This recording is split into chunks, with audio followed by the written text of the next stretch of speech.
Welcome to episode 55 of Two Guys, One Sport. It's the end of an era because this is the last episode where we'll have police sirens in the background. How do we feel about that, George? Bittersweet. On the one hand, it does kind of give our show a kind of milieu, a kind of ambiance. On the other hand, it's police sirens in the background. So yeah. you can't be too bummed about losing them, but I will. It was nice when they would come by as like a way to puncture, as a way to like emphasize a point. Yeah, that was always fun. Yeah, the timing was sometimes really good, but other times it was just kind of terrible.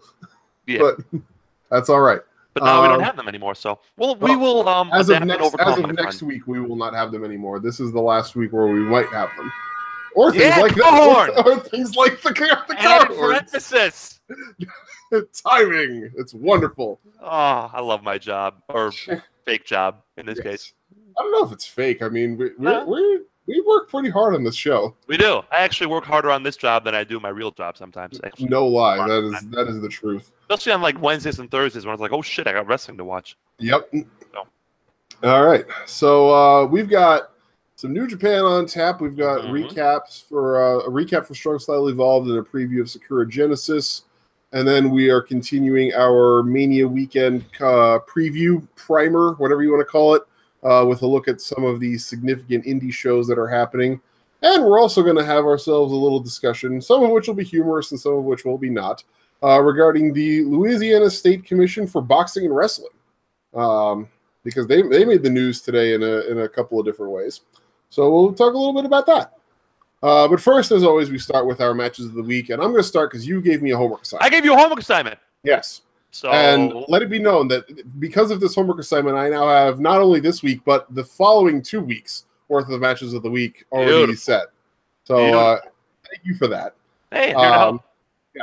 The first one I had picked, I decided in the end really wasn't the right kind of match for what you were looking for with your lovely lady friend. The other two definitely fit the bill better. I went with the one that I think is the more compelling of the two. Sure. You asked for, first of all, a match that is somewhat self-contained. Yes. Doesn't require a lot of backstory. Yes. Second of all, you asked for a match that's on the network. Yeah, preferably. That's not a deal. Number one is more important than number two. Well, I have something that fits both. Okay, perfect. Coming for self-contained and on the network, we have, for episode 5 of the Cruiserweight Classic, Cedric Alexander versus Kota Ibushi. Oh! A match that needs no story, needs no background. And bonus points for Kota Ibushi being the most attractive person on the face of the earth. God, yes, he is. He is a damn good-looking individual. Yes, he is a handsome, handsome man. I mean, I'm not going to go into like super detail with this match because this match has been covered high and low by all different outlets of wrestling journalism, many of whom were much more eloquent than me. I will say that the wonderful thing about this match, the fact that it's self-contained within the context of it's a single elimination tournament, you either win or go home, is the easiest to understand motivation for two guys who go at it as hard as they do in this match. The strength of their strikes, the sound that is made each time flesh in contacts flesh in this match is terrifying at times. It's just an incredible spectacle, and like people say that wrestling requires more character than work at times. This is a case where it didn't matter that there was more work than character. Language barrier separates these two guys. No real prior interactions other than what commentary tells us about Kota Ibushi being one of Cedric Alexander's heroes. Doesn't matter because the physicality that these two engage in and the emotion that is so obviously on their faces and in their body language throughout the entirety of the match, it tells all the story that you need. These two guys who, one of whom knows he is among the best in the world and just wants to continue proving that. The other of whom knows he is facing one of the best in the world, one of his idols, and wants to prove that he belongs on the same level. It's so evident in the small things and in the big things all throughout the match. From things like Cedric Alexander dodging the Golden Triangle moonsault and jumping back in the ring to just jump right back out for a tope con hero of his own. Okay.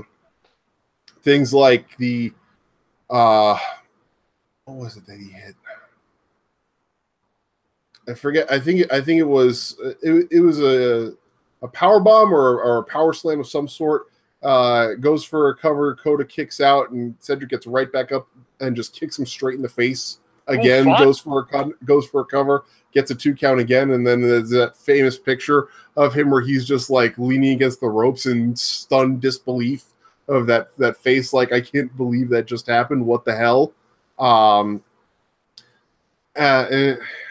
It's just such an incredible match. We're going back and watching again because I haven't watched it since the Cruiserweight Classic happened. And going back and watching it again was just as magical as watching it live. Commentary is a little bit much. I mean, Daniel Bryan screaming when either of them hits a really hard strike gets to be a little bit much.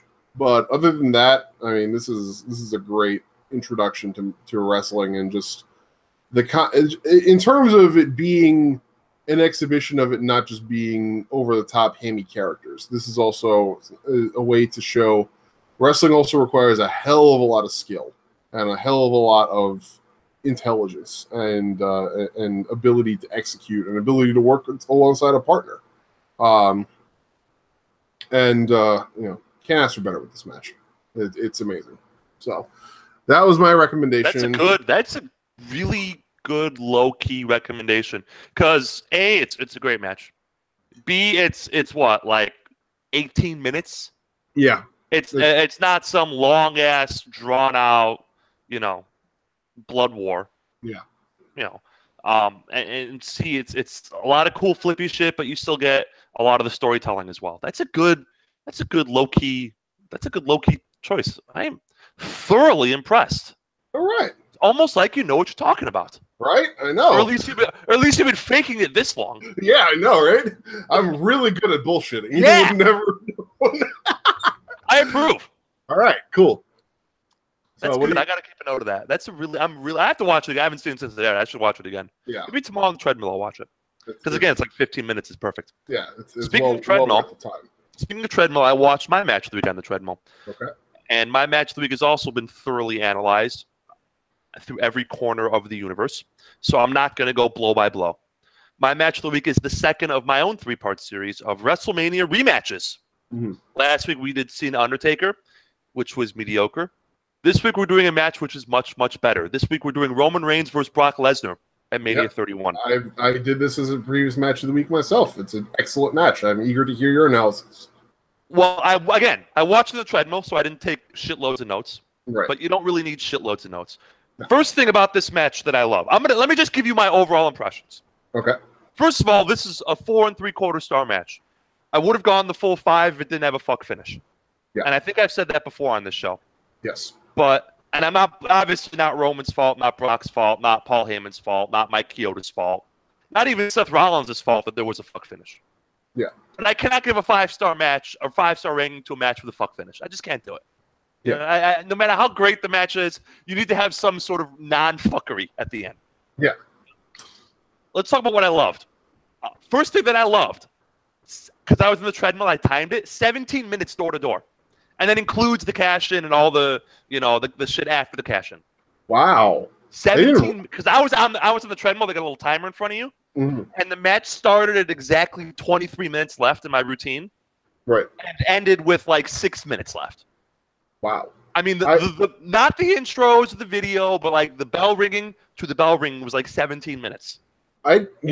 Thinking back to that match now, I would never have guessed that it was that short. It always felt like it was such a longer, more epic event. And it's a testament to these two guys. Now let's talk about more things that I loved in this match.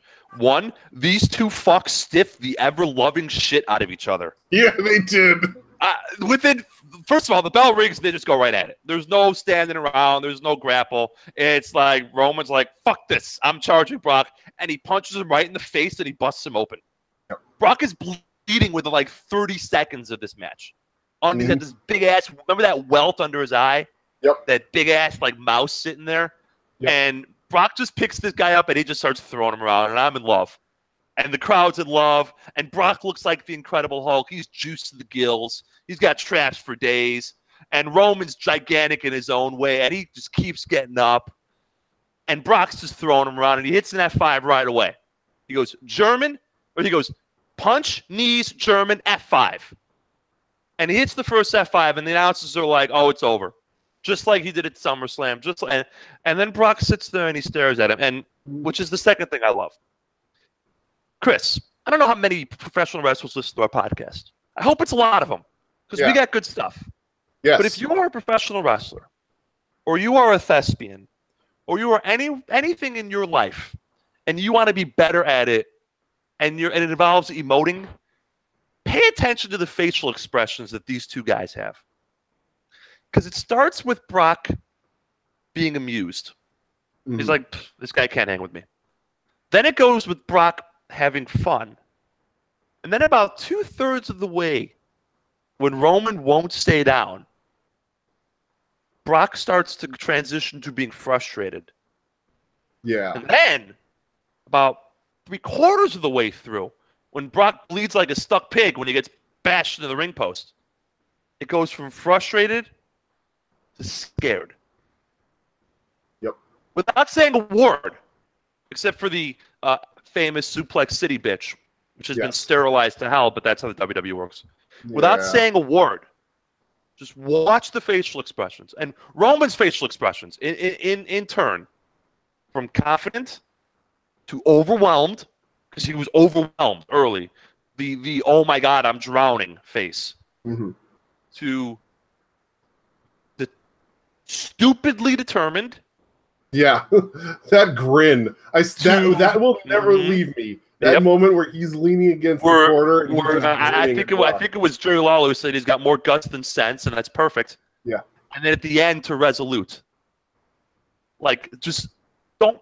You've all seen this match. You've seen this match multiple times. Yes. Anyone listening to the show has seen this match. Watch this match and just pay attention to these two men's facial expressions. They're both masterpieces. The match goes on. It's great.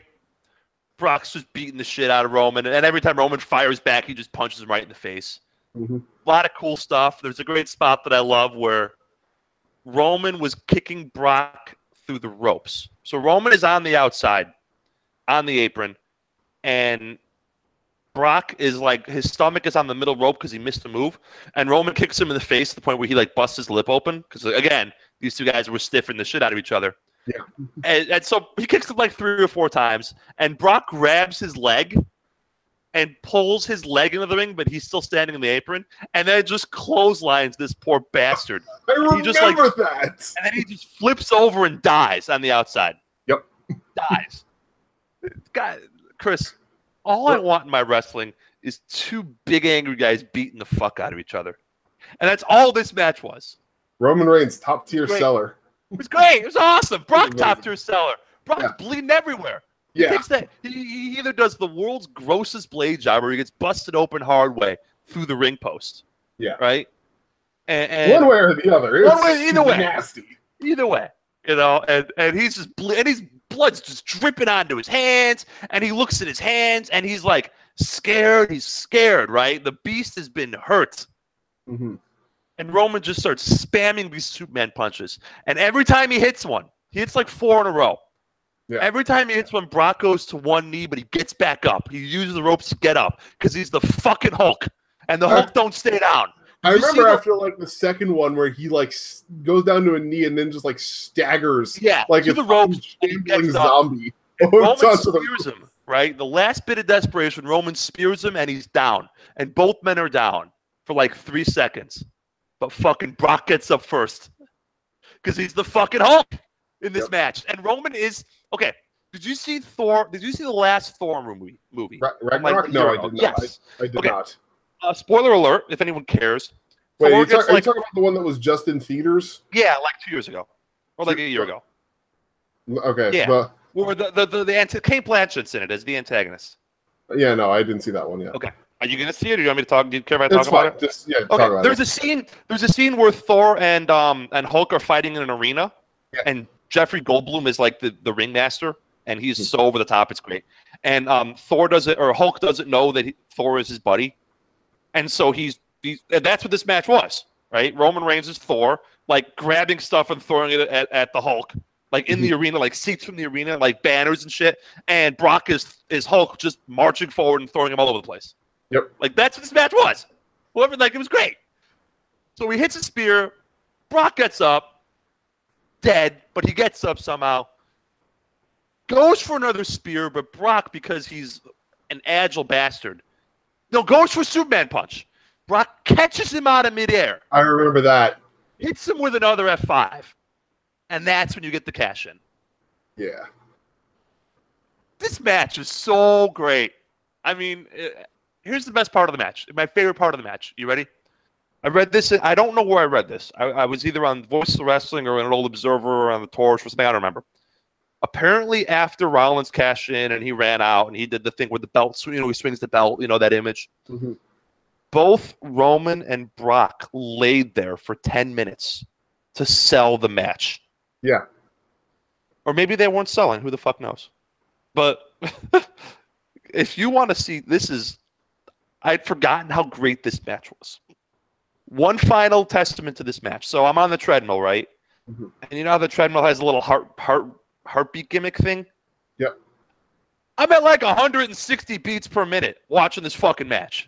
Normally I'm at like 120, 130, but I'm so jazzed up watching these two behemoths just beat the fucking shit out of each other that I'm like, yeah, let's go. 9 o'clock at night, I'm on the damn treadmill marking out to a wrestling match.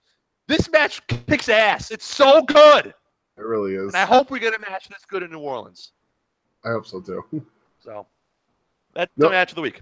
Yeah. No lie, like the inability of some people to just like enjoy this match for what it was, which is an absolutely spectacular Haas fight, it is still just it's astonishing. You're only just fucking yourself.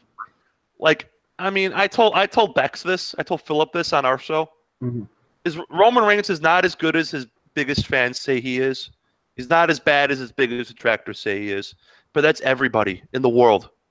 LeBron James is not as good as his biggest fans say he is. And he's not as bad as his biggest detractors say he is. Tom Brady, Von Miller, whomever, Jonathan Taze, whomever. Mm-hmm. Like, we just hear about it because we're in the fucking bubble.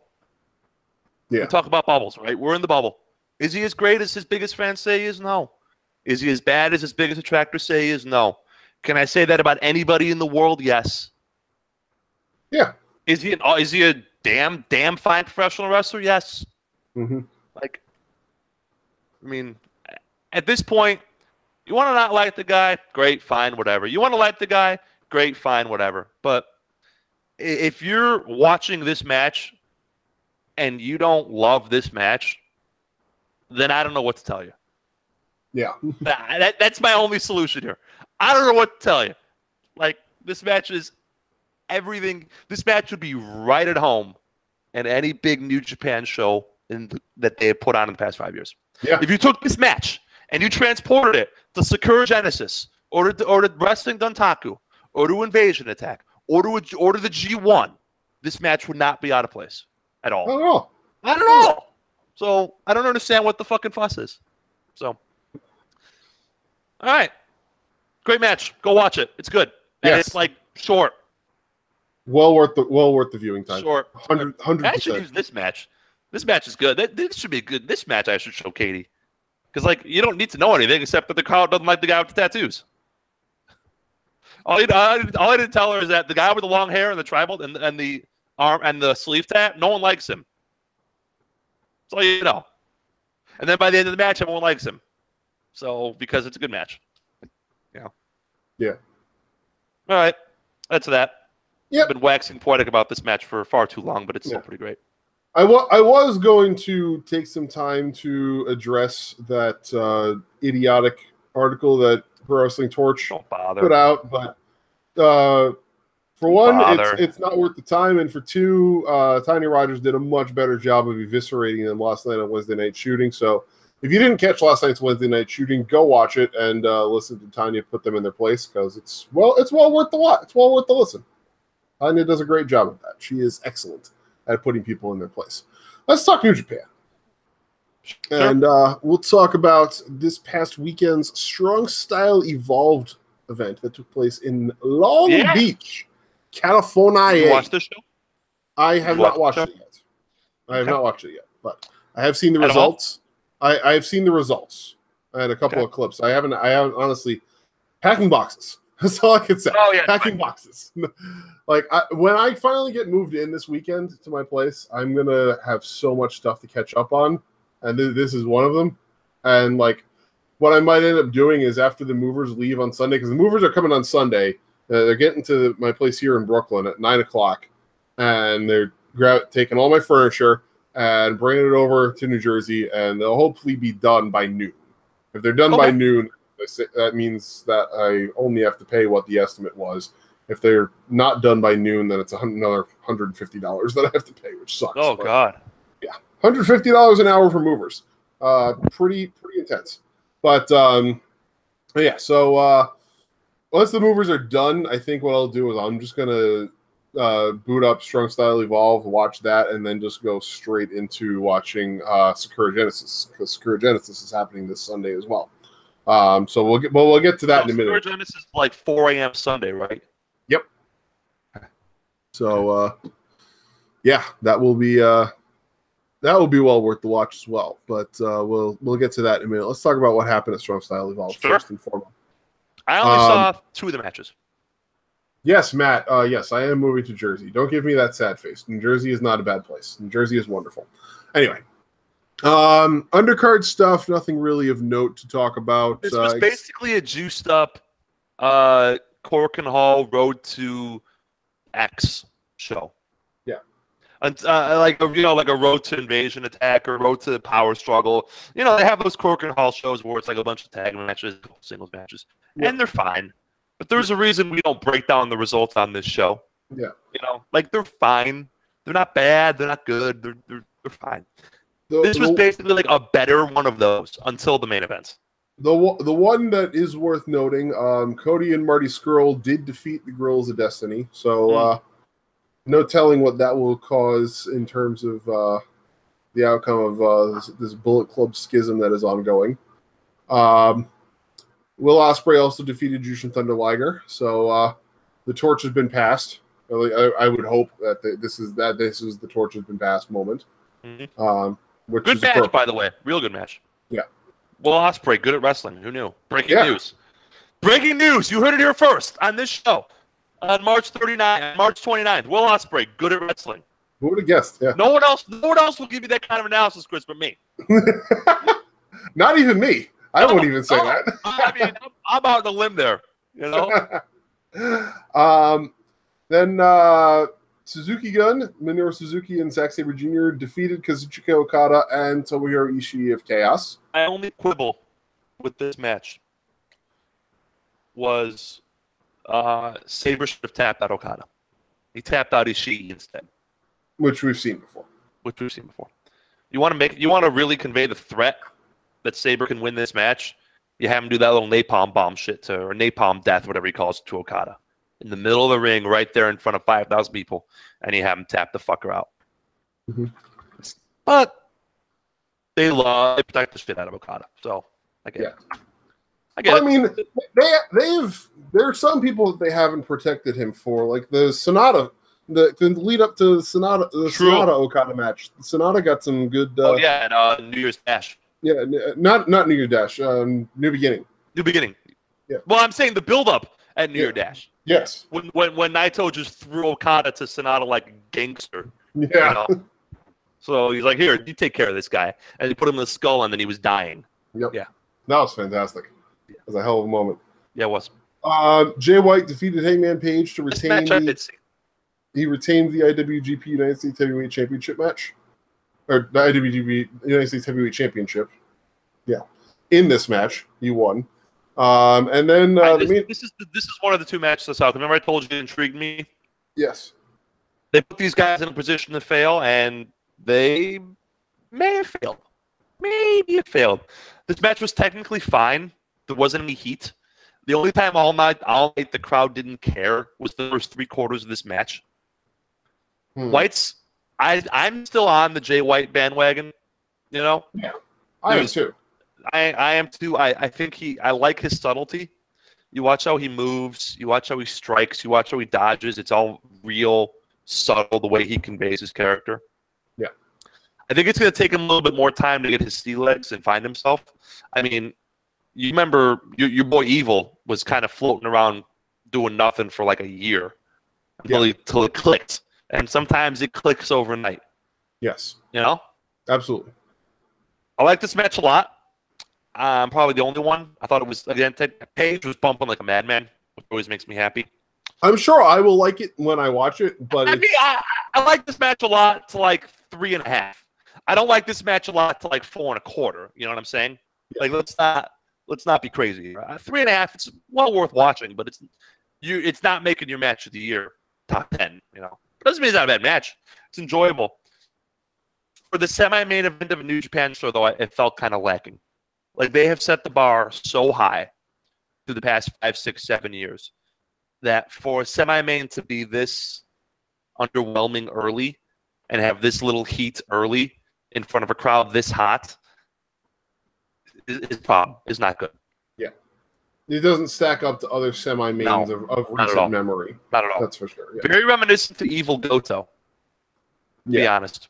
And that was not a great semi-main event either. Yeah. And then in the main event, the Golden Lovers, Kenny Omega and Kota Ibushi defeated the Young Bucks. You did not watch this match, correct? No, I have not yet. Go watch this match. This is my number 2 match of the year behind Almas and Gargano. I went 4 3/4. Loved this match. 39 minutes, so make sure you pee beforehand. Yeah. You know? Okay. Let us end. Okay. You know how I have a running gimmick on this show of things that tell me that you're an ignorant wrestling fan? Yes. You know, like if you say something, like if I see something on Twitter and you say X, Y, and Z, it tells me that you are an ignorant wrestling fan. Yes. That's stupid. There's a big difference between stupid and ignorance. Huge difference. An ignorant wrestling fan would be something like TJ Perkins is the best technical wrestler in the world. You're an ignorant wrestling fan. That just tells me you've not been exposed to, in his prime, Jack Gallagher or Zack Sabre Jr. or Minoru Suzuki. You are an ignorant wrestling Perkins, fan. who was himself. Or TJ Perkins, in which case you're just an idiot. Yeah. Okay. You are an ignorant wrestling fan if you tell me Will Ospreay is a bad wrestler. Right? You are. Yeah. Chris, I'm tired of dealing with ignorant wrestling fans on Twitter. I work 50 hours a week and I got a life. I'm not going to sit here and barrel back and forth with people. I don't have the kind of time. You don't have that kind of time. No one has the kind of time. Not at all. Chris, if you tell me that the Young Bucks don't do psychology, you are an ignorant wrestling fan. At this point, absolutely, because they've shown it so many times recently. It tells me that you're either A, not actually watching wrestling, which, whatever. B, working a gimmick, which, whatever. Or C, both. Take your poison. You know? The 4-month-long quest of Matt and Nick Jackson being the broken down old warriors at 27, however how old they are, you know, who the road is catching up to them, is such a great story. This builds off the Matt injuries from the Wrestle Kingdom match and the one after, his bad back. Mm-hmm. Nick Jackson is doing yeoman's work. And reminds me, Nick Jackson is an underrated high flyer. Is he Will Ospreay? No. Is he Ricochet? No. But he's in that next tier of junior high flyers. He doesn't get the credit. He doesn't get a lot of credit because he does it with his brother, and he doesn't get a lot of like big time singles matches. Nick Jackson's pretty damn good. Yeah. Here's the finish. Not even the finish. You ready? Okay. So Omega has Matt in the one-winged angel pose, but he doesn't want to fucking finish him because it's Matt Jackson, right? So Matt reaches down and tucks himself in position and yells, "Do it!" Kenny hits it, and Matt's dead. Giving up. He basically submitted. He verbally submitted. He said, end it. Do it. Mm-hmm. But fucking Nick Jackson runs in for the save. Because that's his brother, damn it. Wow. The good stuff right there, man. The good stuff. How about this for you? You ready for this twist at the end? Mm-hmm. The team that was on the same page was the Golden Lovers. It wasn't the Young Bucks. Because Nick Jackson, with that foolish determination, was so willing to risk his brother's long-term health to win this match. And Matt wasn't happy about that. The Golden Lovers were on the same page, which is why they won. Matt and Nick were the ones fighting. I mean, like shoving and punching, but like conflicted at the end. Right. I saw a clip. I'm not sure if this was during the match or after the match or something or what, but I saw a clip. And this is a callback to that moment at New Beginning. Mm-hmm. Matt is down on the ground. Kenny goes to help him up, and Matt like shoves him away at to the the side. And Kenny's like, "What the hell? I was trying to help you." And then Kota Ibushi just goes and kicks Matt right in the stomach. Yeah. At the end of the match, Matt doesn't shake anyone's hand because he's too beat up. Mm-hmm. Good touch. Matt, wow. Chris, they said everything you want in a match. You like high spots? Shitloads of high spots. You like kickouts at 2.999? Lots of kickouts at 2.999. You like weird-ass absurd saves like Kota Ibushi doing springboard moonsaults to break up pins? Great. Oh yeah. He does not a moonsault. He does like a springboard like he's standing on the apron and he pulls himself in to break up a pin and he lands on his shoulders. Like, you see sometimes guys do that. Like, the guy's laying there flat and another guy will do like stand on the apron and jump and use the ropes and then flip and land on a guy. Mm-hmm. He does like one of those to break up a pin just because he needs the leverage to get there. Do you like table spots? You got table spots. Everything you want in a tag team match. Loved it. 4 3/4. Second best match I've seen all year. Really wanted to go the full 5, but I can't go the full 5. I got to think about the full 5. If you think about the full 5, it's not the full 5. Mm-hmm. Like if I got to think, if I go at the end of the match, is that a 4 3/4 or a 5-star match? It's 4 3/4. Yeah. That's just how I go the full 5 when I say that's a 5-star match. Yeah. Being in love. When you're in love when you're in love. It's like that. Like I am in love with this match. That's a 5-star match. Doesn't mean this match wasn't good. This match was awesome. I may watch it again tomorrow. To be honest, my boss is off tomorrow, so I got to kill some time in the afternoon. I may watch this match again just because. Nice. Good choice. I would. People, if you have not seen this match, Matt, Adam, anyone else hanging out, anyone listening on iTunes, and you should subscribe to us on iTunes. It's really great. These 4 dudes are the dudes. All 4 of these guys are the guys. And this is one of the reasons why I hate Twitter, and I am disengaging from it slowly.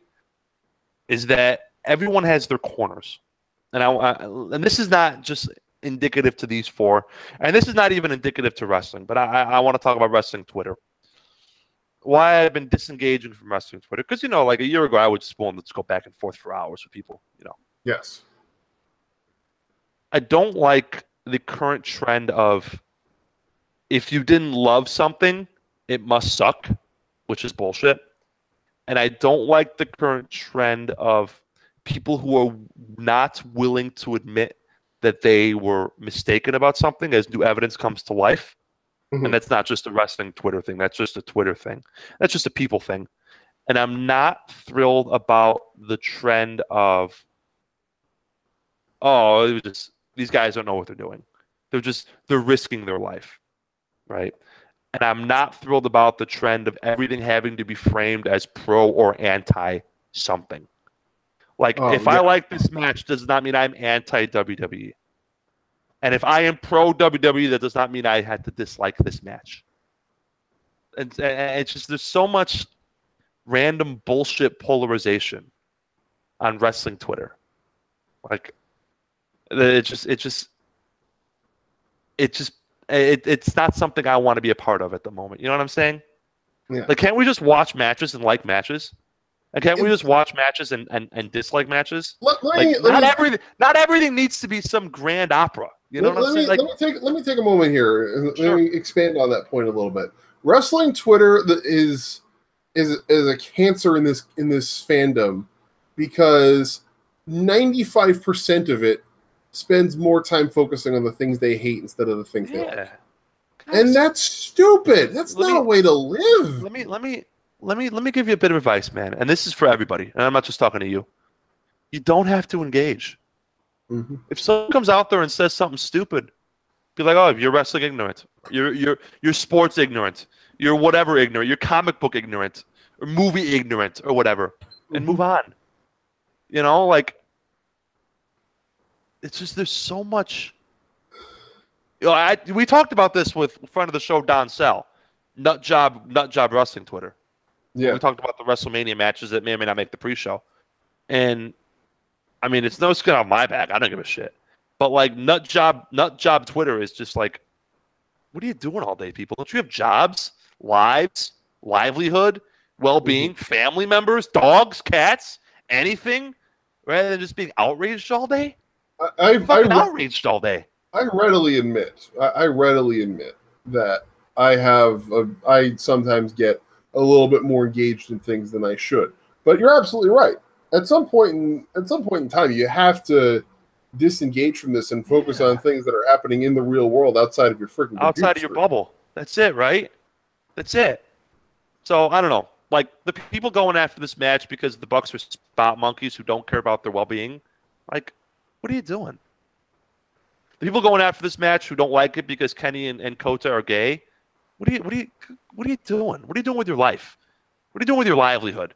Like, you don't like this match because it was too long? Fine. It was 38 minutes long. It's a long fucking time. You know, and if you can legitimately say I did not like this match, I thought it was 10 minutes too long, I would say I disagree, but okay, I can see that. Yeah. And if you say I don't like this match because some of the spots were reckless, there was a table spot that was real reckless, and I think that Kota Ibushi may have suffered a concussion because he knocked his head real hard on the apron, and I don't think he should wrestle like that because I want to see him have a good quality of life. I would say I disagree with you, but okay. I understand where you're coming from. But if you say I don't like this match because the Young Bucks don't sell, what are you watching? Yeah. Or you say I don't like this match because Kenny Omega just does spots. He doesn't. What are you watching? There comes a point. I feel like I'm watching something different than you are. There comes a point where you have to realize that what you think is you have to be able to recognize where objectivity ends and where your opinions come in. Exactly. And you know, there's the thing that a lot of people who are fans, and not just wrestling fans, but fans of anything. Anything. This is yes, but we're just talking wrestling because I know that the most. Yeah. There are the people who are the worst when it comes to this are the people who are unable to separate something that they don't like from something that is bad. And there are far too many people who will, instead of saying I didn't like this thing, will instead say this thing is bad. Yes. And that's terrible. That's not a way to be. You have to recognize everybody has different tastes. Yes. That's one of the things that makes wrestling amazing, is that there's something for everybody. We've talked about this more times than I care to even remember on this show. That's it. There's that's something for the show. That's front of the show. Rev Kane's slogan. Yeah, there is something for everybody, and whether or not you want to, you know, admit that that's true, it's objectively true. There is something in wrestling for everybody. Now, whether or not you want to like everything that's involved in wrestling, that's entirely up to you. That's entirely up to you to decide. But you are not going to dictate that something shouldn't be in wrestling just because you don't like it. That's not the way that works. And I am irked by the what did my buddy Alex call it when he and I were talking about that? Alex is a wrestling fan. He goes, he goes, I'm really not a fan of the whole quote smallest group, loudest voice thing on wrestling Twitter. Oh God, yeah. Like we talked about Nut Job Women's Wrestling Twitter. You, me, and Sal, how that there is a chance that a women's match may be on the pre-show, just by law of averages, because there's 4 women's matches, right? There is a chance Nia and Alexa may be on the pre-show. I'm not saying it should. I'm not saying it shouldn't. I really don't give a fuck. I'm getting to the building at 4 o'clock in the afternoon, and I'm watching 15 wrestling matches. What the fuck difference do it make to me if it's on the pre-show or the main show? It's on the same fucking network. Exactly. But it's on the card. It's on the card. I will be in the building. I'll be fucking hammered watching this match. Doesn't matter if it's on the pre-show or on the main show. I'm going to have a hurricane in each hand. Life is going to be good. We have reached the point in fandom, especially, where, like, if you're upset that something's on the pre-show because you're afraid people aren't going to see it, you're friggin' kidding yourselves. If you're a fan of wrestling, if you're a fan of WrestleMania, you're going to be watching the pre-show. It's not like there's people who are going to be saying, "Oh, the main card doesn't start until 7 p.m., so I'm not going to turn it on until 7 p.m. because that pre-show can't possibly have anything worthwhile." Let me give you a quick amendment to that. If you are nut job guy or lady on Twitter tweeting about that it is an outrage that Nia and Alexa is on the pre-show, the only people who are responding to you are watching everything, because you are in the bubble of nut job women's wrestling Twitter, right? The casual fan that you are hoping to persuade who may watch this at a friend's house is not following you on nut job women's wrestling Twitter. You and your fellow bubble mates are, because you're so eager for self-validation that you only isolate yourself in your bubble because you want those likes and retweets and little thumbs up signs on Facebook. Yeah. I don't like the smallest group, loudest voice. Nia and Alexa may be on the pre-show. I don't know. I don't really care. The Women's Battle Royal might be on the pre-show. I don't know. I don't really care. We don't care. But there will be people who will be pissed off. There were last year. Remember when the SmackDown Women's match was going to be on the pre-show and people pitched a bitch and they moved it and they cut its time in half? Yep. You happy? You happy watching them go through spots a million miles a minute? They got on the main show. It's a cool-down match. It's a piss break match, like it's 2010. Yeah, but hey, 6 minutes. But hey, you got 6 minutes for a six-pack challenge title match, no less. Yep. We're not even talking about a singles match. Yep. They could have had 20 minutes in the pre-show like Dean Ambrose and Baron Corbin did. Yeah. But no. But you got what you wanted. They got on the main show in front of a crowd that couldn't give a fuck less. In between two matches, a piss break match. They popped for Naomi's entrance and they popped for Naomi winning. Everything in between was lost. That's it. Hope you're happy. Hope you're happy, Nut Job Wrestling Twitter. But that's what this is here, man. You're not always. Everything comes at a price. Everything comes at a price, and that's the thing that a lot of these people aren't realizing. Everything comes at a price. You want to pitch a bitch about where something's placed on the card? Great, go ahead. Be prepared for other aspects of that match to be changed in ways that you don't like. You know, let's think back to just the last WWE event, Fastlane. Everybody pitching a bitch about the fact that they expected the title match to not be the main event. It was the main event, but it was also had 4 people too many in the freaking match. Mm-hmm. So now, if you want, again, I'm more than willing to listen to rational, logical, well-reasoned arguments for something. Yeah. Again, if you want to tell me that this match, the Bucks and Lovers, was too long, sure. I'll listen to that argument. I will disagree, but I will listen to that argument. Yeah. If you want to tell me that women's, there should be more women, that Sasha and Bayley should be its own match instead of shoehorned into the Royal Rumble or the Battle Royal, sure. Sure. Great. You're not wrong. Exactly. But there is it's the people on the fringe that I'm seeing, like, in my timeline and in my life and going at it on Twitter back and forth. It's like, what are you doing, people? Yeah. Like, what? Like, I just want to watch, Chris. I just want to watch wrestling and talk about wrestling. That's why I do this show. Yeah, that's it. I do this show because I like talking about wrestling. I do this show because I like watching wrestling. I like professional wrestling. Mm-hmm. Social media is so tiring, man. It's just so damn tiring. Yeah. And I don't get the people who do it all day. The outrage culture and everything else, man, I don't get it. Now, there are legitimate reasons to be pissed. the Moolah thing is a legitimate reason to be pissed. Yeah. But if you know what Frederick the Great said, man, and we'll close on this because we've been going at it for a little bit. Frederick the Great, leader of Prussia, once said, "To defend everything is to defend nothing." Yep. Well, if you're pissed off about everything, then how pissed off are you really? Right? Put more simply, pick your battles. Pick your battles, guys.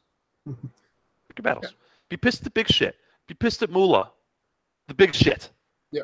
You know what I'm saying? Don't be pissed about card placement on a show where 95 on a show that you're watching anyways.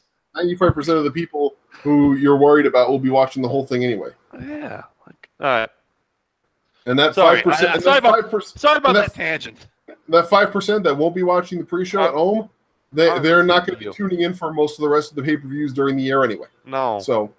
They're asking me the next day what happened with the Ronda Rousey match because I heard about it on SportsCenter. Yeah. Anyway, I wanted to ask you something before we leave New Japan. Well, we got to do Sakura Genesis real quick before we. Yeah. Let me ask you about. So they're coming before we do Sakura Genesis. Yeah. They're coming back to the U.S. to go work like a 13,000 seat arena in San Francisco in July.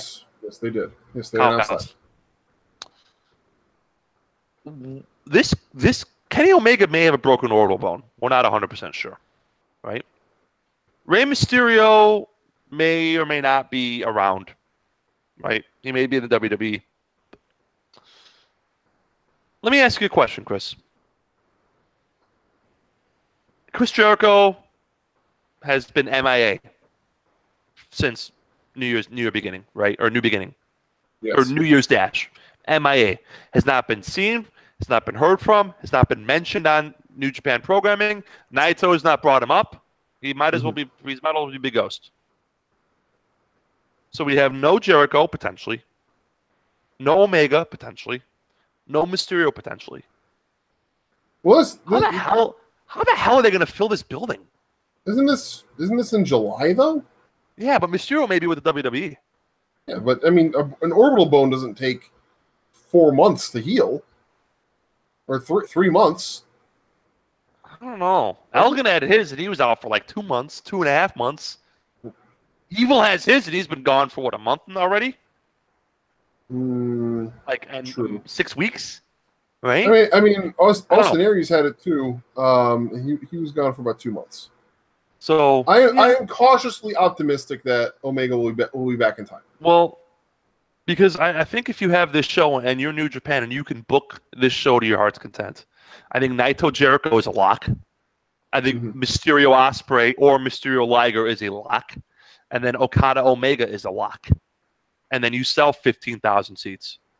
I mean, at this point, given here's the thing: given the crowd reaction to Okada, anybody from the Long Beach shows last year, I don't think we necessarily have to worry as long as Okada's on that roster, because the world is taking notice.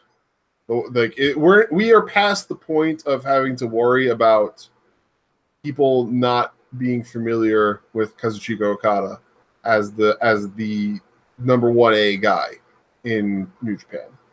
The world has taken notice. He is a well-known face within mainstream wrestling at this point, and I do mean mainstream. We're talking about Okada? Yeah, Okada. Well, here's my question to you then. Oh, go on. I'm sorry. At this point, I think that you put him out there and say he's wrestling a singles match against anybody who is not like fucking Toru Yano or something. Yeah, obviously. But here's the deal: Are they going to burn a title defense? They did last year. Yeah, but last year was the first show. They had no idea what to expect. I wouldn't be surprised if they had a title defense there. Against who? Naito? You saving that for the Dome? I think that there are plenty of undercarders who they could do that with. Yeah, but then you got to elevate an undercarder. Like, what are you going to do? Like, they've got time. They've got a month following. Who is he wrestled? Who's he not wrestled in this title defense though? I mean, we've got a month following Dominion. So off the top of your head, go through the upper mid carders in New Japan. Let's go through them one by one. He's not going to wrestle Naito because that's going to be at the Dome. I'm convinced of it. Yes. Or Dominion, one of the two. Okay. He's not going to wrestle Omega. I think it's too soon to go back to that well. Yeah. Is he going to wrestle Tanahashi? They might, but I don't think so because I think Tanahashi is. I think they saved that for Power Struggle or something. I think Tanahashi is also like, isn't he like half dead? Yes. Oh wait, no, he is actually in a match with Sakura Genesis, so no, he's not out right now with an injury. He's got to he's got to get back at Minoru too. Well, yeah, old man Tanahashi is Okada going to wrestle Minoru again? No, I think it's too soon for that. Here's some names that I think are the likely possibilities. One, Jay White finally does what he said he was going to do and betrays chaos, and goes after Okada. Which means he's got to drop the belt, but that's not the end of the world. The U.S. belt. I don't think he has to drop the belt, but maybe. Either way, it's not a big deal. Let's see. Okay. 2, they throw somebody from Bullet Club under the bus, like a Tamatanga, or hell, even like a Chase Owens. You know, Chase Owens shooting way above his pay grade. I don't know if Okada Chase Owens does anything for anybody though. No. I mean, the match will be fine. The match will be more than fine. It's Okada at this point. Like, Okada can get a good match out of me at this. Like, I'm convinced at this point. So, not worried about the match. Or Juice. Juice is a possibility. I think Juice is. Juice would certainly put some butts in seats because he's definitely become well liked, real popular. Juice. Or the last thought would be that they bring in somebody else. I mean, shit. What does Okada versus Jay Briscoe do for you? Or Okada versus Frankie Kazarian? Okay. Christopher Daniels. Okay. How about this? Okada versus Dalton Castle. That'd be a fun match. That would be a freaking. I mean, you could do that as a non-title match, but do it as a champion versus champion non-title match. That would put some butts in. You're talking me into this. There are options here, my friend. Yeah, there are definitely options. I think the best case scenario is they do Naito Jericho and call it a day as your main event. Yeah, but and then you can put Okada in a tag and everyone will be happy, like this show. Yeah, but I now that I talk it through, I think that the one I'd be most inclined to tune in for would be Okada versus Dalton Castle. Yeah, that would be like a fun match. You put that match on even as a semi-main with Naito Jericho as the main. Even with Okada Castle as the semi-main, I'm still buying that pay-per-view. I don't know what we're doing. I don't know what we're getting with Chris Jericho at this point. Yeah, I mean, he's got a show in Paris the day of WrestleMania, so he's not like Braun's partner. As fun as that would have been, and his storyline conducive as that would have been. Because Owens wrote him off TV, so that would have made a lot of sense storyline-wise if Jericho was Braun's partner at WrestleMania. But he's a show in Paris. Now you can cancel the show, but A, that's shady as fuck. And B, if he cancels the show, everyone will know why he canceled the show, so it'll ruin the surprise. Yep. Like if Fozzy cancels their WrestleMania Day show in Paris, the only reason they're doing that is so Chris Jericho can wrestle WrestleMania. Which would be cool, but it would ruin the suspense, Yeah. In addition to being shady as fuck. So, that would suck. Yeah, but we got time. We got till July. We do. So, Sakura Genesis. Yes. In the more immediate future, let's talk about Sakura Genesis. As in like 3 days from now. Yes. Real quick, run through some of the undercard here. Starting up with Bullet Club, Chase Owens and Yujiro Takahashi versus the Young Bucks. Oh, little Bullet Club incest. The Bullet Club implosion continues. Yeah. In whatever ways it does. Next up, Chaos, Toru Yano and Tomohiro Ishii versus the Suzuki Gun team of Taichi and Takashi Iizuka. What a waste of Ishii. Yeah. What a fucking waste. Yeah, that is a terrible use of Ishii. What a waste. Against who? Taichi, who I love. I'm the only one who loves. And Taka, who's garbage? No, Takashi Iizuka. Oh, even worse. And his iron glove? The worst of the worst. He's so bad. He's also like my dad's age, so let's get him a little bit of slack. That's still, if he's your dad's age, he shouldn't be in a fucking wrestling ring. Yeah, Japan's weird. Yeah, he's a little younger than my dad, but not by much. Next up, never open weight 6-man tag match. Team Tonga versus Taguchi Japan. It's Togi Makabe, Ryusuke Taguchi, and King Asshole, who must not be named. I don't care about this match anyways, but yeah, I really don't care now. Yeah. I mean, I'm hoping Team Tonga wins, but I won't be watching it. I won't be watching either way. I'm not. At 4 a.m, I'm not watching the never open weight 6-man with Taguchi Japan on one side. I don't care who the fuck's in it. I'm sorry. And then go to eat dinner with my family. And then we've got another 6-man tag again with Taguchi Japan. But this is a significantly better Taguchi Japan group. Tanahashi, Juice, and David Finlay versus the Chaos team of Haruki Goto, Yoshihashi, and Jay White. So that could be good, potentially. Yeah. Then a third 6-man tag right after that. LIJ, Naito, Evil Sonata versus Suzuki Gun, Minoru, and the Killer Elite Squad. Give me that. Wait. Evil Sonata and Naito. And Naito versus Suzuki and the Killer Elite Squad. Yeah, so now you have my attention. 2/3 of that match I like. Killer Elite Squad are being built real strong. Killer Elite Squad are going after Evil and Sonata. Yes. Like, if you watch the backstage stuff where Killer Elite Squad are, like, complaining that they haven't defended the belt and they should be stripped of the belt, and they look good at this Long Beach show, apparently, although the water gimmick needs to stop. And okay. Killer Elite Squad and Evil and Sonata have unfinished business. Yes. Maybe that will be a Dominion show. Maybe Naito and Suzuki have unfinished business. Oh, they absolutely do. After Suzuki's been calling out Naito, and Naito's just been blowing him off. Are you excited for a Naito Suzuki Intercontinental match? That could be very interesting. That has Dominion semi-main written all over it. Oh yeah, absolutely. That is undoubtedly Okada versus someone for the main, and then Naito Suzuki for the semi-main, and then whatever underneath that, Killer Elite Squad and LIJ Sonata, and then the winner can face the Bucks because the Bucks are now a heavyweight team, etc., etc. Yeah. All right. Next everything has meaning, man. So yes, it does. Watch ladies and gents. If you listen to the show and you're curious to see where the new direction for New Japan is, watch who takes the fall and who gives the fall in this match.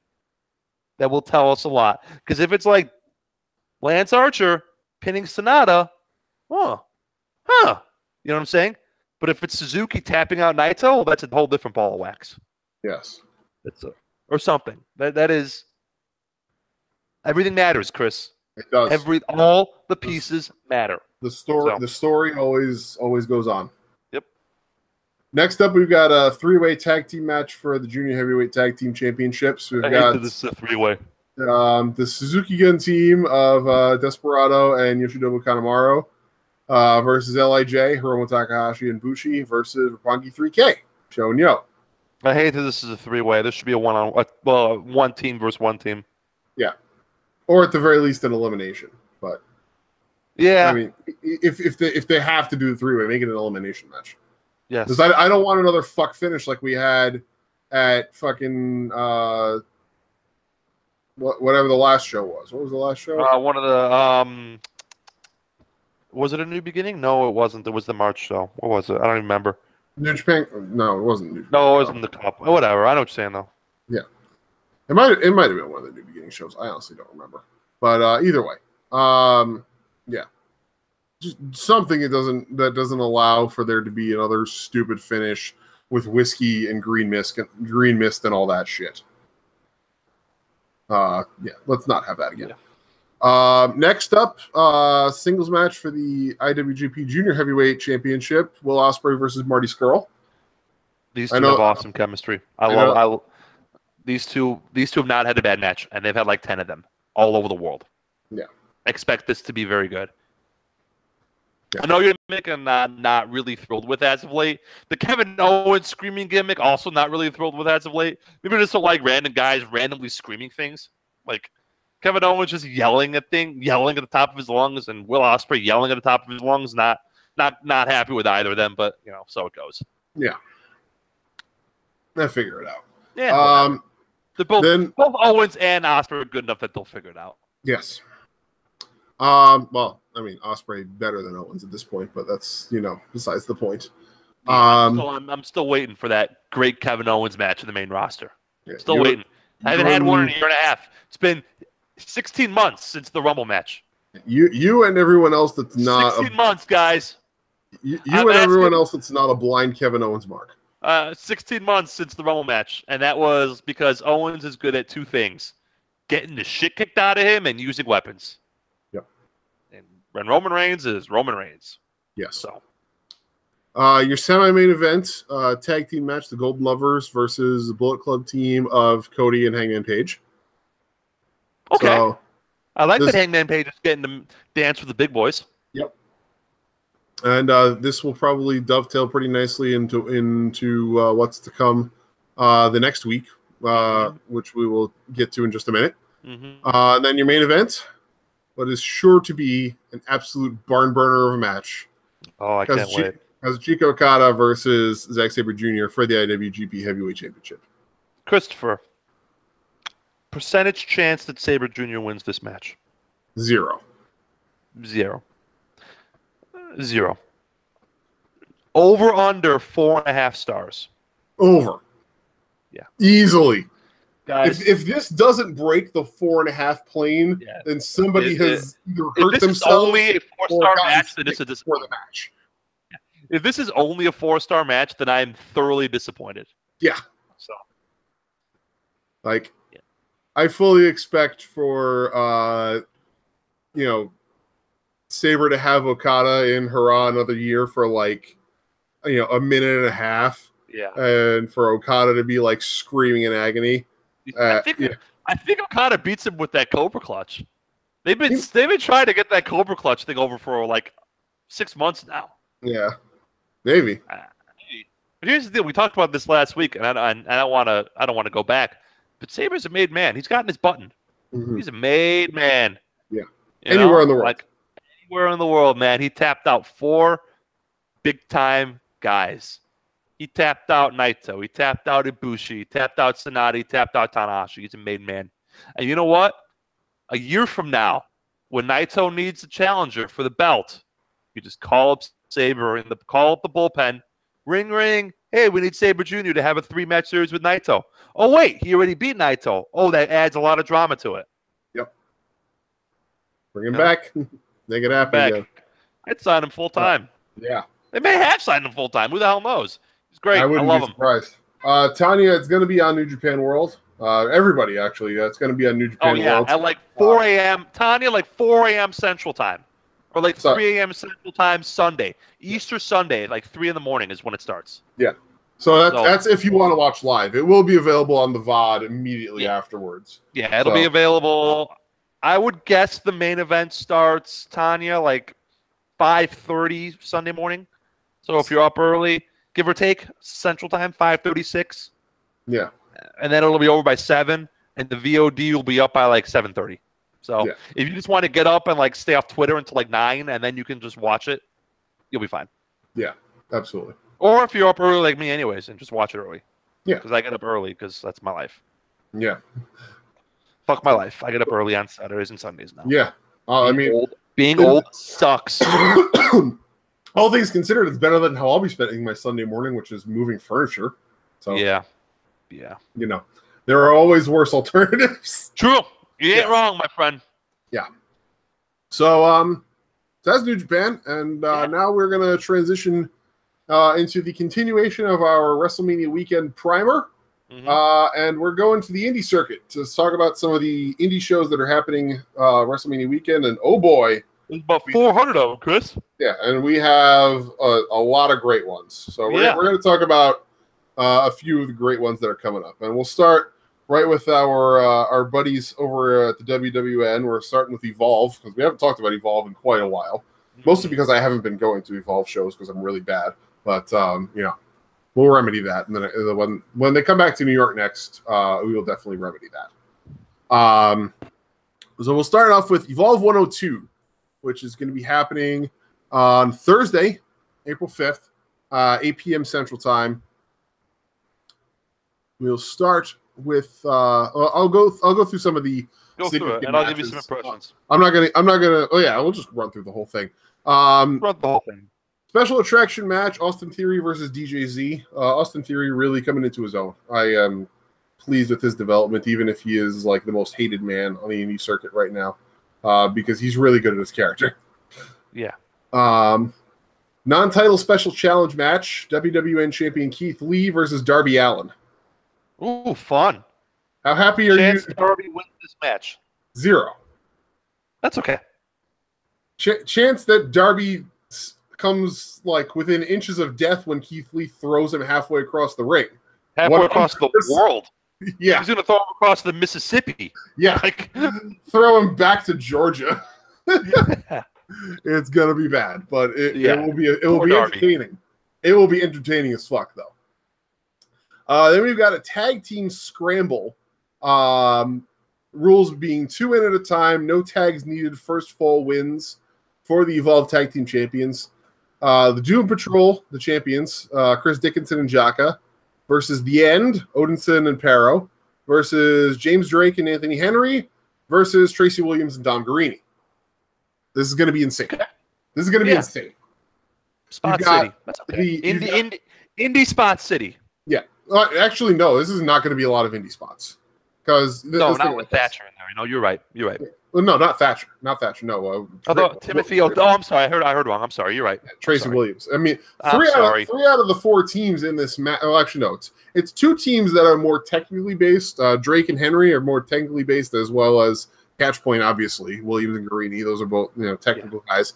And then Dickinson and Jaka and the End guys are all hosses. Yeah, they're all brawlers. Yeah, so this is just going to be a fucking all-out war. This is not going to be a spot fest. The spot fest is the next match. Segue. High Flyers showdown between AR Fox and Will Ospreay. Oh, so I love AR Fox. I love when it comes to AEW, and obviously Will Ospreay's working every goddamn show this weekend. He might be. He is literally listed on like 9 shows. Yeah. He's doing what Ricochet did last year. Poor bastard's going to spend all day Sunday watching WrestleMania from an ice bath. Probably. Like, in his hotel room, he's just going to have his phone propped up, and the tub will be full of ice, and he'll just be soaking his various injuries. Yeah. How about this for the next one? Definition of a dream match. Okay. You've got Ring Kampf, Timothy Thatcher and Walter. Versus Daisuke Sekimoto and Mune Norisawa. Yeah! For those who are not familiar, Mune Norisawa, he is actually technically retired.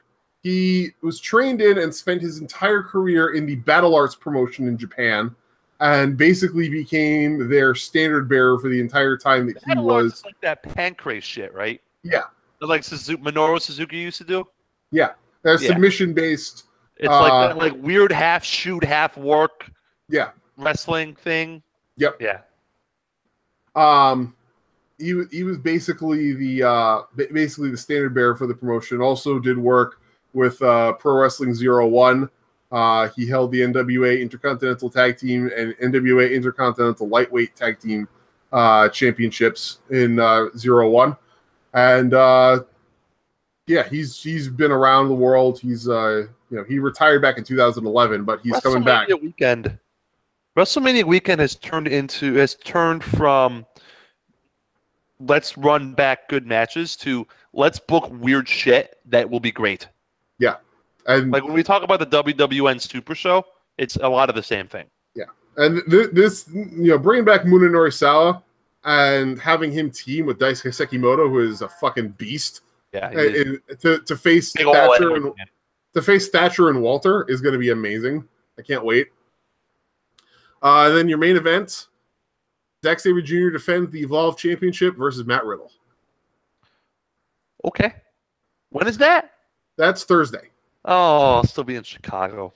Fuck. But you can get it on WWN Live. So you can watch the live iPay-per-view if you want to. Yeah. Zack Sabre and Matt Riddle, I think they've had maybe one match before, maybe in Progress or Rev Pro or somewhere, and it was quite good. Yeah. So this is sure to be also a barn burner there. All right. Then the next night, Friday night.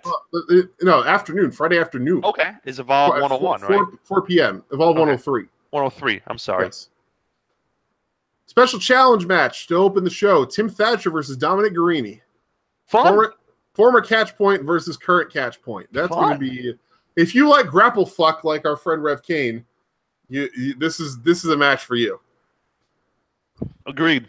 Yep. Who doesn't like a good grapple fuck every now and again? See, I like wrestling. I like when wrestling cards have a variety.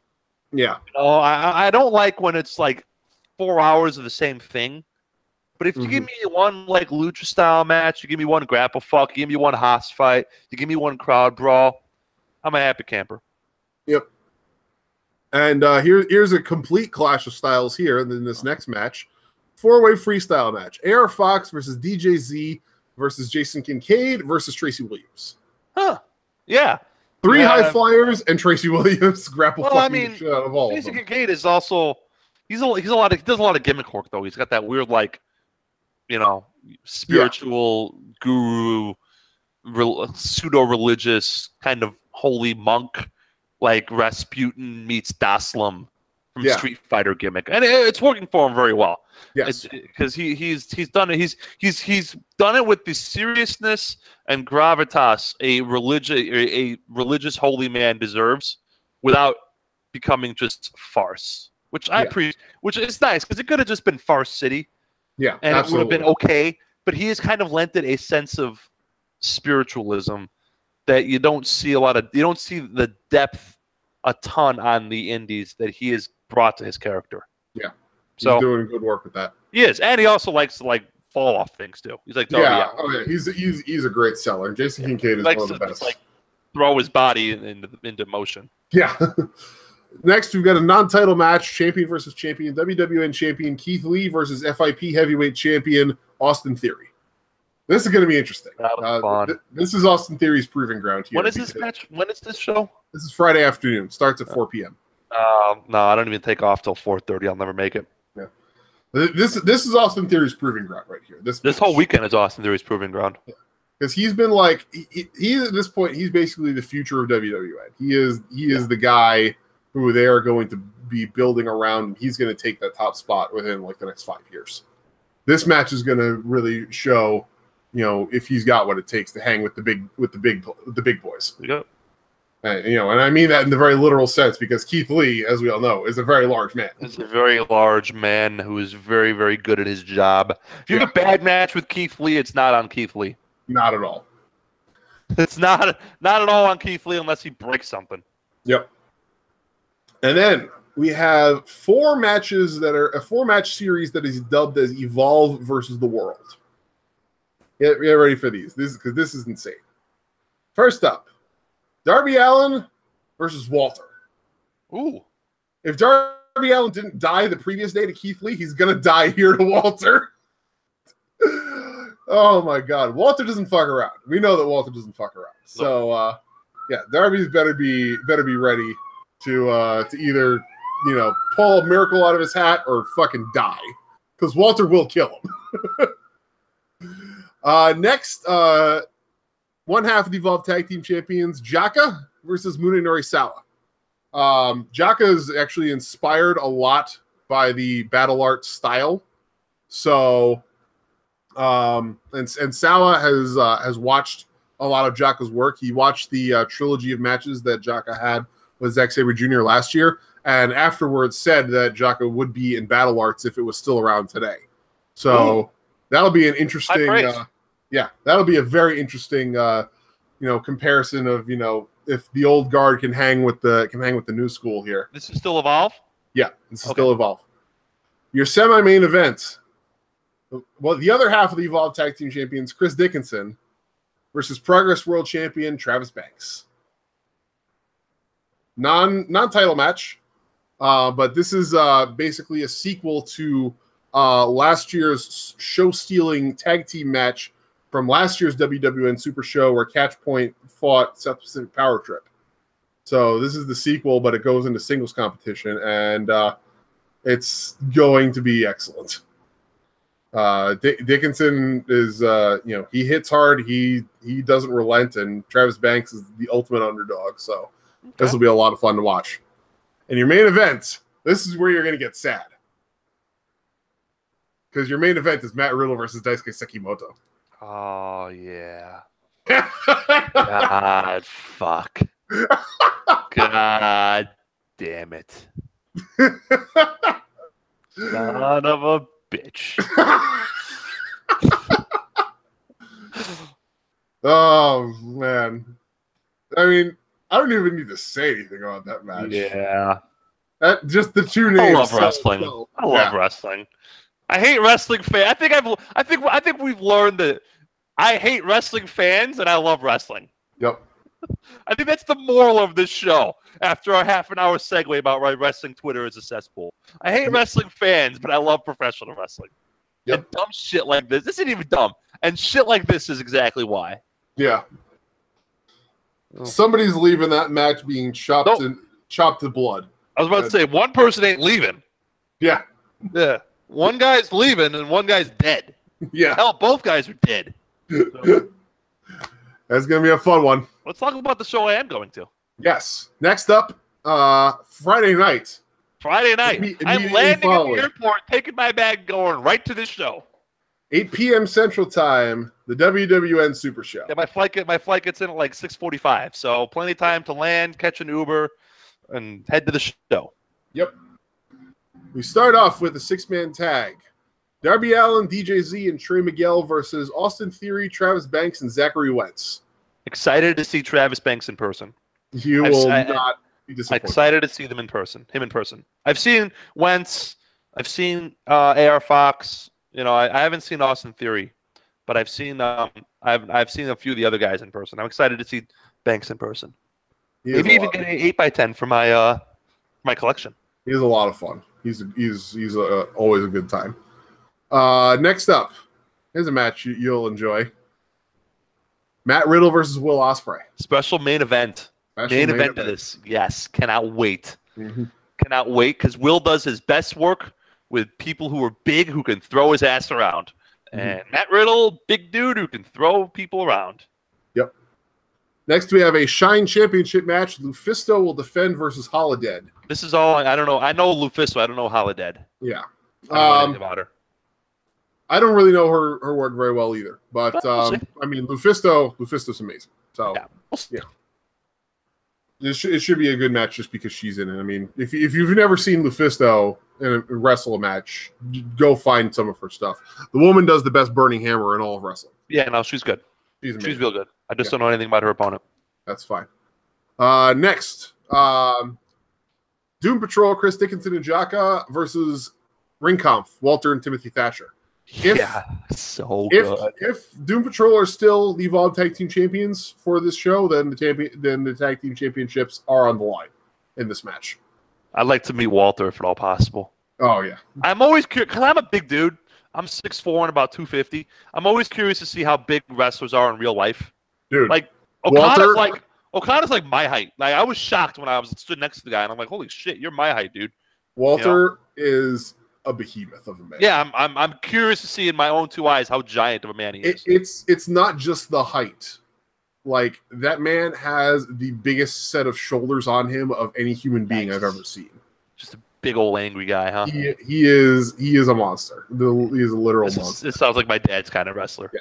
He is absolutely your dad's kind of wrestler. The big old angry guy who beats the shit out of people. Yeah.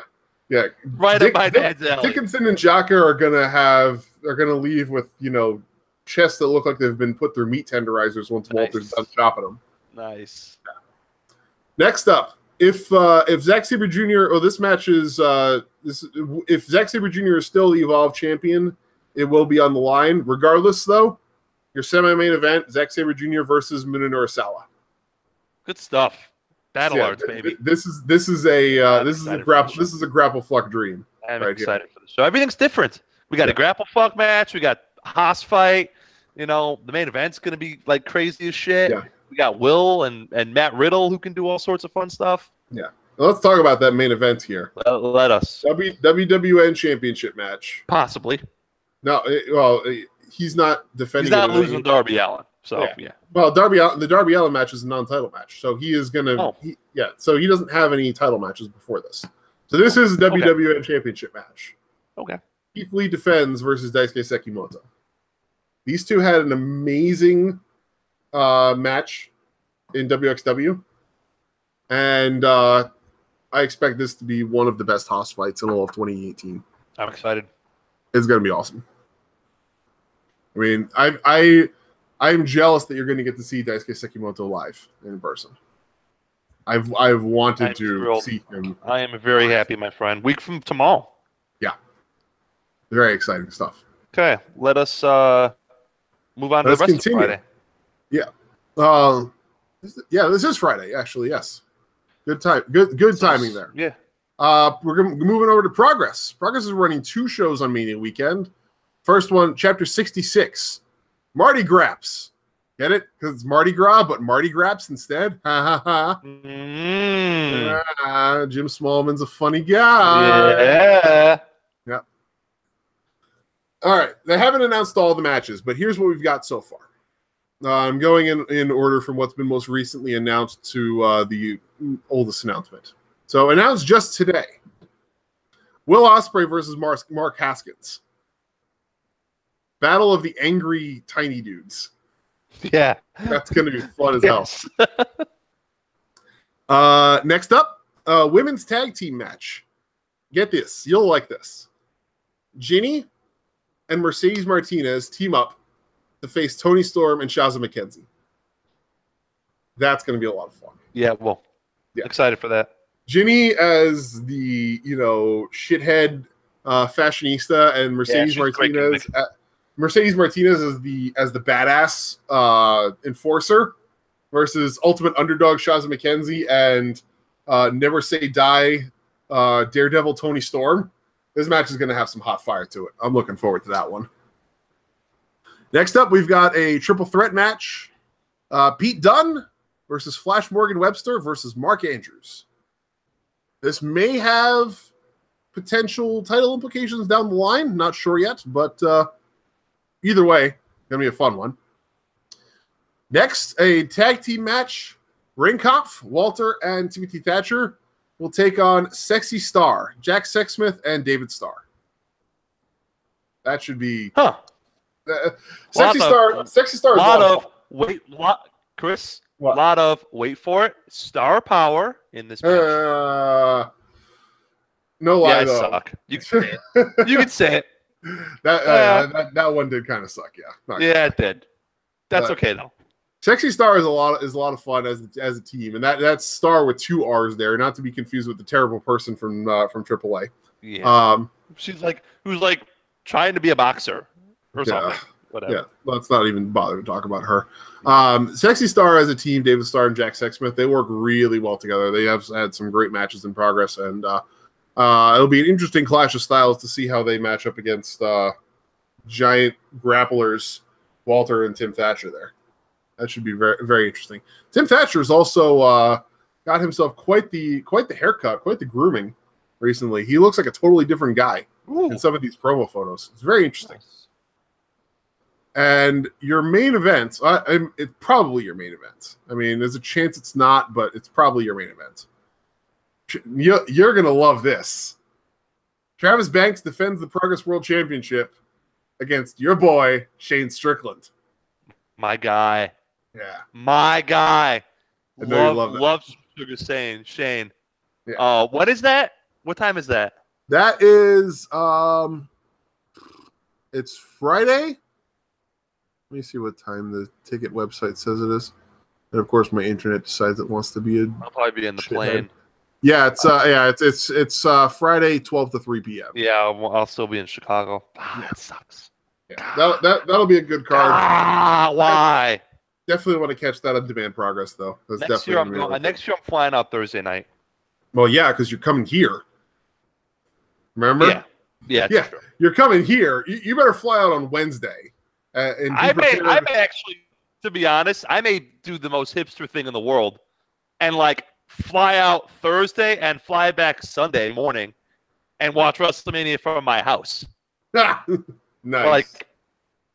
I can't imagine it'll be. I have good seats for WrestleMania. I have real good seats for WrestleMania. It's still gonna be a bitch to see anything. I'll be watching the video screen the whole time. Yeah, you'll be watching the Tron. I'm going for the atmosphere. So when I come see you, we should just go to every indie show. Yeah. And then on Sunday morning, you drop me off at fucking LaGuardia or whatever, and I go home. Yep. Not that hard. We got 57 weeks to make this decision, or whatever the hell we it is. do.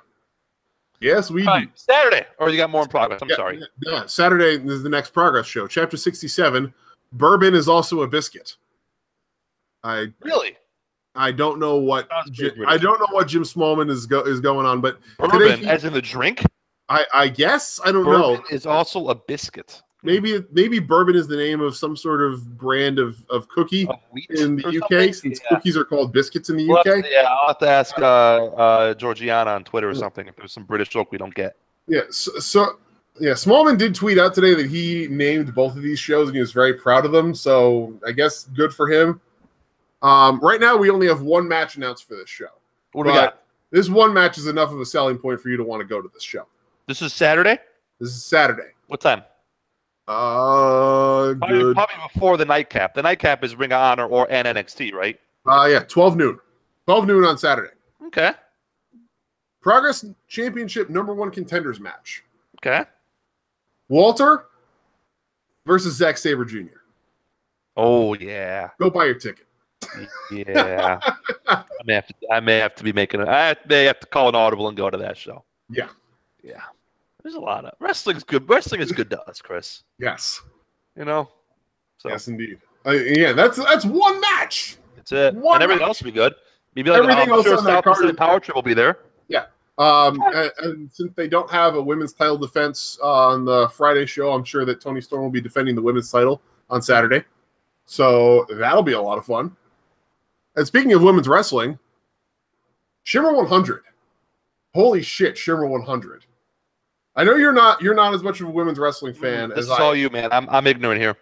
Well, you're going to recognize some of these names, and you're going to go, holy shit.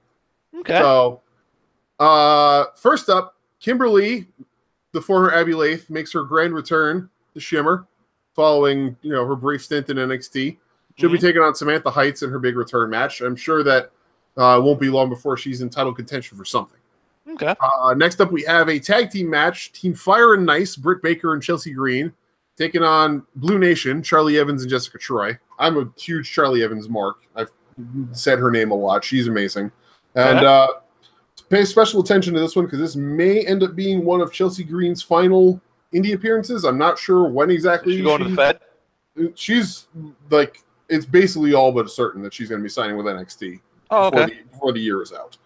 It's just a matter of when at this point. So Chelsea Green's time in the Indies is certainly going to be coming to a close before long. So bear that in mind. And if you are a fan of hers and want to see her in indie matches, prepare accordingly. Yeah. Next up, Shotzi Blackheart, the ballsy badass, one of my favorite young performers in the women's scene, takes on a stalwart of women's wrestling throughout the world, cheerleader Melissa. That's going to be a really good match. I'm really excited for that one. The one match in this card that I'm kind of on just because of who's involved in it, Shimmer Tag Team Championship match, Leva Bates and Delilah Doom defend the championship versus Lou Fitzgerald and Hudson Envy. I know that Dave Prazak enjoys himself, his Leva Bates and Delilah Doom style wrestlers, the comedy stuff, but, I'm hoping that they don't keep the titles for too long. But, that is what it is. Here's where we get to the real good stuff. These top four matches on this card. Tell me if you recognize any of these names. First up, a proving ground match, Deonna Purrazzo versus Madison Eagles. Yes. I do recognize those names. That'll be good. That'll be very good. Yeah. Yeah. All right. Next up, Toni Storm makes her Shimmer debut versus the Shimmer taker herself, Nicole Matthews. Ooh. Yeah. Toni Storm has I like her. I like her a lot. Yeah. She is like what, 22, right? She's really young. Didn't she win the Stardom Cup or something? Yeah. She currently holds the Progress World Championship, the Progress Women's Championship, the WXW Women's Championship, and the World of Stardom title. Oh. Yeah. So she's 3 belts. She's pretty good. Only 3 belts. She was Tony 4 belts until earlier this week when she lost the SWA title to Viper, but Slacker. But even still. She's pretty good. And good. Nicole Matthews. No scrub herself. Exactly. Heart of Shimmer Championship match. Shazza McKenzie, one of my personal favorites, defends the title against Tessa Blanchard. Tessa's kind of hit or miss. I hate that intergender shit she does in like Wrestle Circus. That does nothing for me. I'm not a big intergender guy in general. You know, I just can't suspend my disbelief unless it's like Asuka. Fair. You know, fighting Minoru Suzuki. Yeah. And Minoru Suzuki just beating the shit out of her. You know, like I told you that match. Yeah. That was a match of the week. Yeah, like when I'm watching Tessa Blanchard and Brian Cage, like what am I doing here with my life? It's one of those matches where like you watch it, you like hope nobody walks in the room because you're embarrassed to be a wrestling fan. I guess. You know what I'm talking about. I guess. Matches. I mean, I think that it has its place, and I don't mind some of the intergender stuff, but I can see it's definitely an acquired taste. Tessa, though, it just doesn't work for me. But it's just me. Whatever. I mean, Shazza McKenzie is amazing. Shazza's real good. Either way, it's going to be. Shazza's good. Yeah. Either way, it should be a really good match. And then your main event, Nicole Savoy, newly crowned Shimmer champion from the last set of Shimmer tapings, defends her title against her former partner in the trifecta, Mercedes Martinez, who wants to come back and get the title back. AEW. She's real. She can go. She's good. She was in the Mae Young, right? Yes. Like the Mae Young semis or something. Both of them were in the Mae Young Classic. Yeah. And Nicole Savoy lost. Nicole lost in the quarterfinals to Candice LeRae, and then Mercedes lost in the. Or actually, no, it was in the round. It was in not the quarterfinals. Either way, Nicole Savoy lost before that. The round before that lost to Candice LeRae, and Mercedes Martinez lost to Shayna Baszler in the semifinals. That's right. Yeah, that's right. So that's what 3 o'clock. That is Saturday, 4 p.m. Central. Okay. And hot take here, but I think it might have some validity. I think that Mercedes Martinez is going to be retiring from the circuit soon. And she's like 38. And I think she's going to be taking a job at the Performance Center. As a trainer? As a trainer. Because you could do a hell of a lot worse. Sarah Amato is there. You know, there's so many Shimmer graduates who are at the Performance Center. You could do a hell of a lot worse than her. Yeah. Wouldn't shock me. Yeah. She's had a litany of injuries too. She's in her late 30s. Yeah. I mean, she can still go. The road owns. Oh yeah, absolutely. But the road owns. The road owns you sooner or later, my friend. Yep. There are other talent are also signed to appear. Rhea O'Reilly, Mia Yim, Vita Scott, Kellyanne, and Zoe Lucas are all also signed. Plus more still to be announced. But those are the matches that are announced, and it is definitely a stacked card. I am. If you're a women's wrestling fan, Shimmer 100 is definitely worth your time. I'm getting this on iPay-per-view for sure. Okay. I got Shimmer 91 last year on iPay-per-view during Mania weekend, and I'm definitely getting Shimmer 100 as well. Oh, the Mania shows are all going to be good in terms of work rate. So. Yeah. Next up, Ring of Honor? Supercard of Honor. Are you? Yeah. You're going to this, right? Most likely. I'm flying solo that night because my friend and his wife, I think, are going to have date night. And I don't want to be the guy hanging out with a married couple. Yeah, don't be the third wheel. Yeah, it's kind of weird. They would not mind, and I'm sure we'd have fun. But like, I'd rather they have like a nice dinner, and I go watch Ring of Honor. That'll work for me too. I've been the third wheel, the fifth wheel, the seventh wheel, the ninth wheel. You name it, I've been it. It's not a good place to be. So no thanks. It's not something I'm into. So. Yeah. All right. Here's what we've got. This is what it says on the Wikipedia page. I don't expect this to be the card order. Okay. But here's what we've got. It's a one-match show. Nah, I mean, not really. Not really. Starting from the bottom. Actually, no, we'll start from the top. We'll just start from the top and work our way down. Number one, Cody versus Kenny Omega. Yeah, this is the draw. Yeah, this is the match. This is the fate of the Bullet Club. Yep. Team Cody versus Team Kenny. This is, you know what? Cody is such a dick face. I love it. Mm-hmm. You know why? Because he doesn't want to be the cool heel. He's just the pompous, arrogant prick who just loves to get booed. You know? Yeah. I love it. He's so old school. It makes me so happy. And it's such an inversion that, like, the son of the babyest babyface who ever babied is such a giant bag of dicks. Yeah. I love it. I love it. I love it. I love his short. I love to hate this guy. I love to hate his short ass blonde hair. I love to hate his giant bad tat. I love to hate his annoying ass wife. I love to hate his slow ass wrestling. I love to hate Cody Rhodes, Chris, or whatever, Cody R, whatever the hell he calls himself. Yeah. But I am Team Kenny. Oh yeah, me too. I am Team Kenny. All good, right-thinking people are Team Kenny here, my friend. Yeah. Especially given the icky shit that happened at the last ROH event. With I don't understand. I don't understand Kenny how and they could be Brandy. so. I don't understand how they could be so fucking subtle in New Japan and so over the top with this in ROH. I don't get it. Yeah. But whatever. They're booking their own shit. You know it. So yeah. this is obviously something they booked. Whoever signed off on that ending angle with Brandy kissing Kenny and all that shit, just ugh. It's just dumb. Whoever signed off on that, you don't deserve to have. Better fucking win. I'm gonna be bummed if he doesn't win. But he should. Oh yeah, Kenny had better win. Yeah, Kenny better win this match. You know what? I expect this match to be pretty good too. Yeah, I think it'll be. Cody's got the character work down, and Kenny's Kenny. Yeah. So what else we got in this? What else we got in this card to look forward to? Dalton Castle defends the ROH World Championship against Marty Scurll. All right. Dalton Castle should win this match. Yeah, I hope he does. But that should be fun. Yeah. That'll be fun. That's a big character work match. Yeah, that's okay. Two guys who have good characters. Entirely, yeah. They're gonna be doing a lot of wacky shit, but it should be a good time. The Women of Honor Championship tournament concludes at this show as well. The two semifinal matches. First up, Kelly Klein versus Mayu Iwatani. Ooh. You're going to get to see Mayu Iwatani in person. I'm so fucking jealous. Yeah, you better be. And she's facing Kelly Klein, too. That's going to be a hell of a match. Yeah, Mayu's awesome. Yeah. Mayu is so good. And then on the other side, Sume Sakai faces Tennille Dashwood, the former Emma. You're going to see Emma live, which I'm, again, so fucking jealous. Yeah, Emma's pretty great, too. Yeah.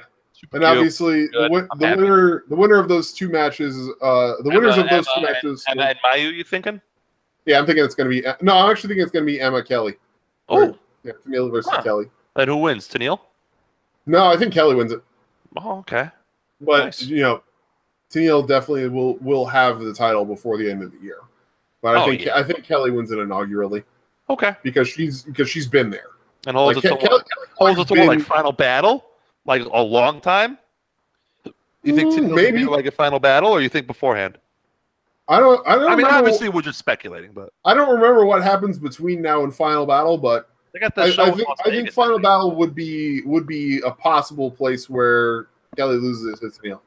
Yeah, I wouldn't be surprised for it to happen. You want to title the matter? You have it change hands on your biggest show. Yeah.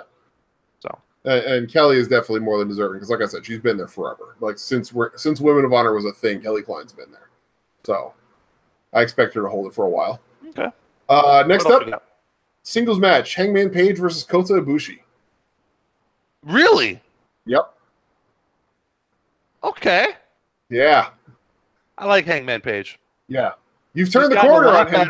He's gotten a lot better the past year, 18 months or so. You have turned the corner on him nicely, and I'm glad for it. He's gotten better. Yeah. We talked about this an hour ago. The facts change, your opinion should change. Yep. When he was shit, I said he was shit. Now that he's much better, I say that he's much better. I was a little early in forecasting that he was getting better last year. You were on the train early. You know what? Just like I'm on the Taichi train, baby. Get your ass aboard the Taichi train. Never. Plenty of room. Never. Plenty of room with his Castlevania Symphony of the Night entrance music. Get your ass on the train. Choo, bitches. Chew fucking chew. Next. Can you tell I'm getting a little squirrely? Maybe a little bit. Next up, we've got a ladder match for the ROH World Six-Man Tag Team Championships. The champions, SoCal Uncensored, Christopher Daniels, Frankie Kazarian, and Scorpio Sky, versus Flip Gordon and the Young Bucks. In a ladder match? In a ladder match. Oh, these poor bastards. Yeah. These poor 6 guys. Poor Matt. Matt and his poor back. Yeah. Right now, Matt's chiropractor's walking around at half staff thinking about this match.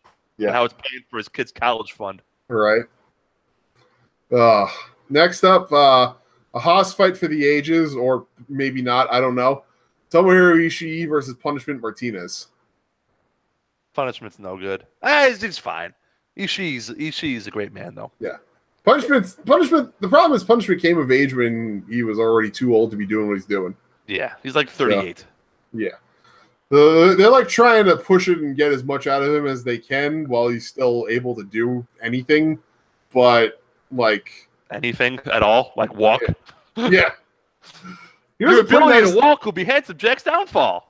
That's exactly. Martinez. I mean, he does a pretty nice dive to the outside for such a large man, but yeah. Yeah. Next up, ROH World Television Championship match, defended in a last man standing match between Kenny King and Silas Young.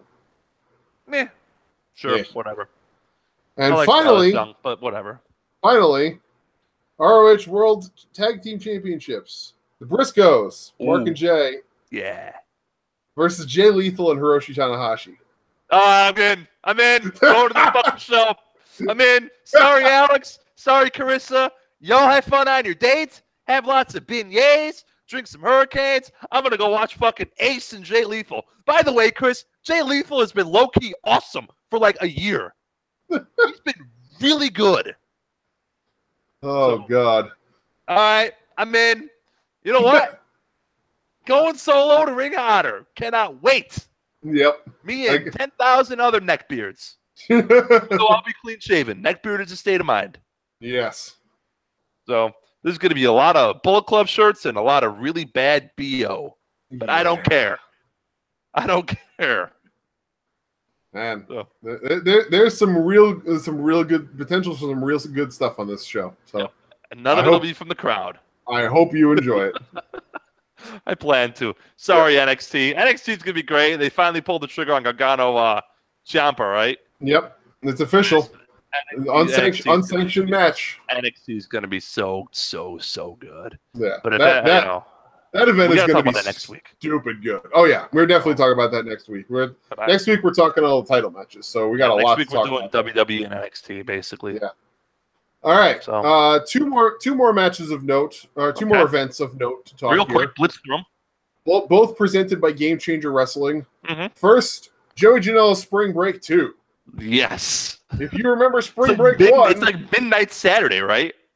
I think so. I don't know the time, but I think it's like 11:55 Saturday night. Yeah, it's like you got to rush over to the Pontchartrain Convention Center right after NXT or right after Ring of Honor to see this. But there's some wacky shit. Or I go to a bar and just get shit faced. That'll be a fun too.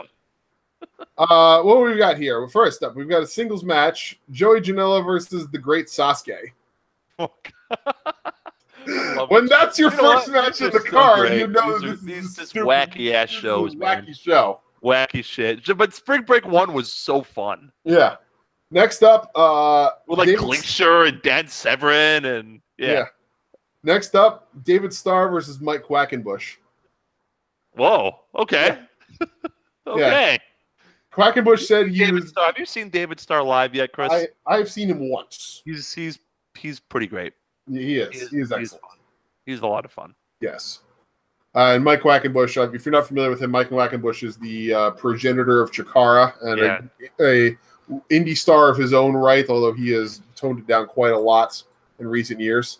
But David Starr put out a request through social media that Quackenbush said he was going to have he was going to be like winding it down and retiring this year. Starr said he wanted one match with Quackenbush before he retired, and Quackenbush said, "All right, let's do it."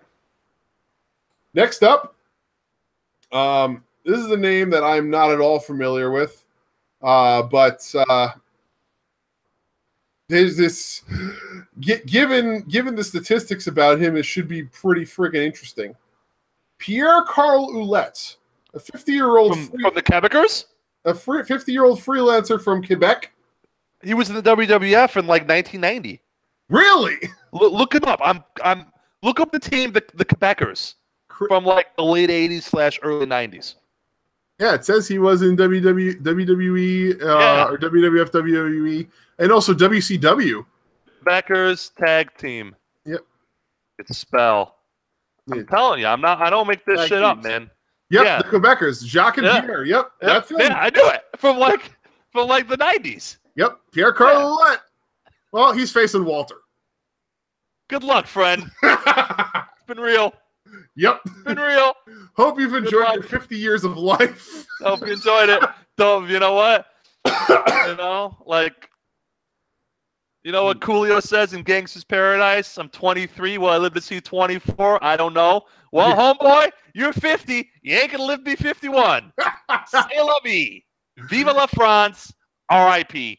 It's been real. Yep. So, next up, we've got Nick Gage, the hardcore brawler, versus Penta El Cero Miedo. Somebody's walking out of that match bleeding from the skull. And 4 Canadian destroyers later. Yeah. I think Penta and David Starr should have a match of just Canadian destroyers. I agree. Just 10 minutes of Canadian destroyers. I wouldn't be opposed to it. Next, the clusterfuck match. Oh, fun. No names have been announced for it yet, but it's 11 people. So sounds like a clusterfuck. Yep. All right, moving on. And finally, the only other match that's been announced, I'm sure there will be others, but the only other match that's been announced, Matt Riddle versus James Ellsworth.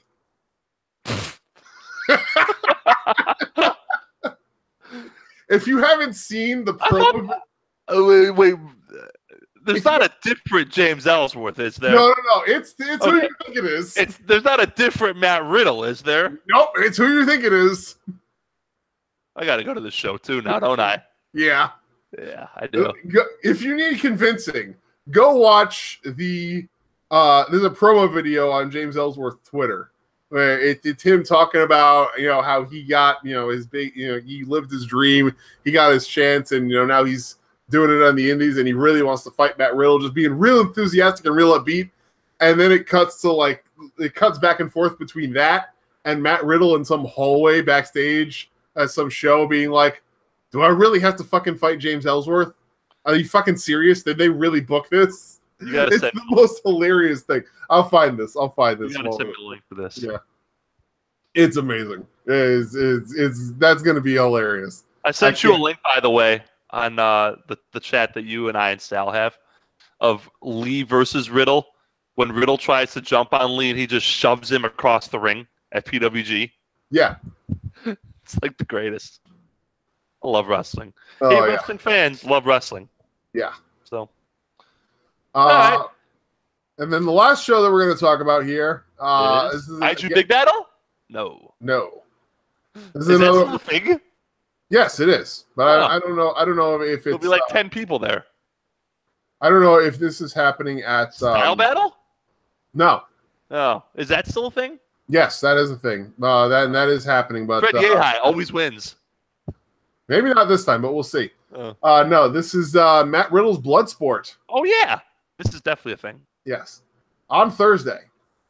Again. And this is a hell of a lineup. All but one of these matches has a fucked up stipulation. So first up, a knockout or submission only match between Matt Riddle and Low Ki. Oh, God. Ooh. Yeah. When is this? Saturday? No, this is Thursday. Oh, I'll be in Chicago. Yes. Yeah, next year I think we're just going to do the non-Mania portion of events. Yes, we are. To be honest. Yes. Because Mania is going to be at MetLife, right? Yeah. Then we don't want to go cold. There. Yeah, we don't want to go there. It'll be cold. It will be, yes. And B, we'll be watching on the TV. Yeah, we'll be watching on the Tron. So yeah, we can just watch at your house. Yes. Much better. Not spend $300. Much better choice. Any Chinese food. I have a big TV. It'll be worth it. Yes. Any Chinese food. Yes. 100%. It'll be good. Chinese food, Mania on my big TV, and not MetLife Stadium. All right. Next. Onward. No ropes, no pinfalls match. Nick Gage versus Timothy Thatcher. No ropes, no pin. Okay. Next. Another no ropes, no pinfalls match. Tom Lawler versus Walter. Oh, but Tom's got a bad arm, though. Yeah. Tom broke his arm, but he's still wrestling? That's what's announced. Oh. Maybe it will change. I hope so. That is what is announced. Tom Lawler versus Walter sounds like a lot of fun. Yes. If Tom Lawler is pretty good at this wrestling thing. Yeah. So if he's able to go, that'll be a fun as hell match. I know, but he got his arm fucked up in 2 weeks ago, right, or something like that. In like a Beyond show in early March. I think so. Something like that. He hit a guy in the back of the head with a clothesline and broke his forearm. Yeah. And then he tried to do kettlebell swings and it fucked it up even further. Yeah. He's like, I had to train. The doctor was like, what are you doing? He's like, yeah, I'm an idiot. Yeah. Well said. Yeah. Self. Broken arm. Don't do kettlebell swings. Exactly. Next, the only singles match on the card, the only match on the card that doesn't have a stipulation right now, and I'm sure it'll get one at some point. Chris Dickinson versus Dan Severn. Oh. Yeah. That's a thing. A lot of weird styles on this on these WrestleMania shows. Yep. I like it. Next, knockout. The next 3 matches are all knockout or submission only. I'm not going to bother to say it every single time. Okay. But the next 3 matches all knockout or submission only. First, Dominic Garrini versus KTB, Kyle the Beast. Okay. I don't know anything about him, but that'll be fun. He's got a real indie-rific gimmick. His gimmick is that he lives in the forest and eats people or something. Okay. Yeah, he's the Beast, who lives in the Jersey woods. All right, cool. Or something. It's very, very indie. Yeah. Sounds about right. Next, Eddie Kingston versus Tracy Williams. Oh. Yeah. All right. Yeah. Good stuff. I like Eddie Kingston. And then finally, get this, Martin Stone, a.k.a. Danny Burch from NXT, versus Masada. Oh. Yeah. When is this? Thursday? I'll be in Chicago. This is Thursday, yeah. Again, this is presented by GCW, but yeah. I think all of these... Kind of bummed you're not doing a Kaiju Big Battle preview, Chris. I couldn't find it. I'm really not. I'm really not. I would, but I couldn't find it. More people listening to this show than will be watching Kaiju Big Battle. And I mean that sincerely. You'd be surprised. I mean, I'm surprised at our show. People listen to our show. Kaiju Big Battle never draws. Listen. The amount of people who will probably show up for Kaiju Big Battle on the slightest off chance that Ibushi will be there, will probably shock you. And they'll all be high as fuck. Probably. Next year, you and I should go to Kaiju. We should do a live podcast from Kaiju Big Battle, in the stands. Yeah, God, that would be something. Live podcast from Kaiju Big Battle. Yeah. Or Style Battle where Fred Yehai wins for the 9th year in a row. Or whatever the hell it is. How about Pancakes and Pile Drivers? Oh, man. Got any thoughts on Pancakes and Pile Drivers? Wait, what is that? It's a show Sunday morning at 10 a.m. Who's putting it on? I have no idea. Just Google Pancakes and Pile Drivers. How about any one of the 14 various podcasts that are broadcasting live WrestleMania weekend? How about Wale Mania? You got any thoughts on Wale Mania? No. Pancakes and Pile Drivers. Yeah, I wasn't going to cover this because of... I don't even know. Mike Elgin? I don't even know. Let me see if he's on it. I don't think he is. No, he's not. Okay. All right. Wrestling Revolver. I was pissed at you because you had Elgin the weekend. Elgin's on none of these shows. He's gone totally dark. Yeah. I was pissed at them because they had him the weekend that Naito was in the States, but they didn't book him here. So yeah, let's go through this real quick. All right. Wait. No, this is last year's show. Oh, well, maybe there's this year's show.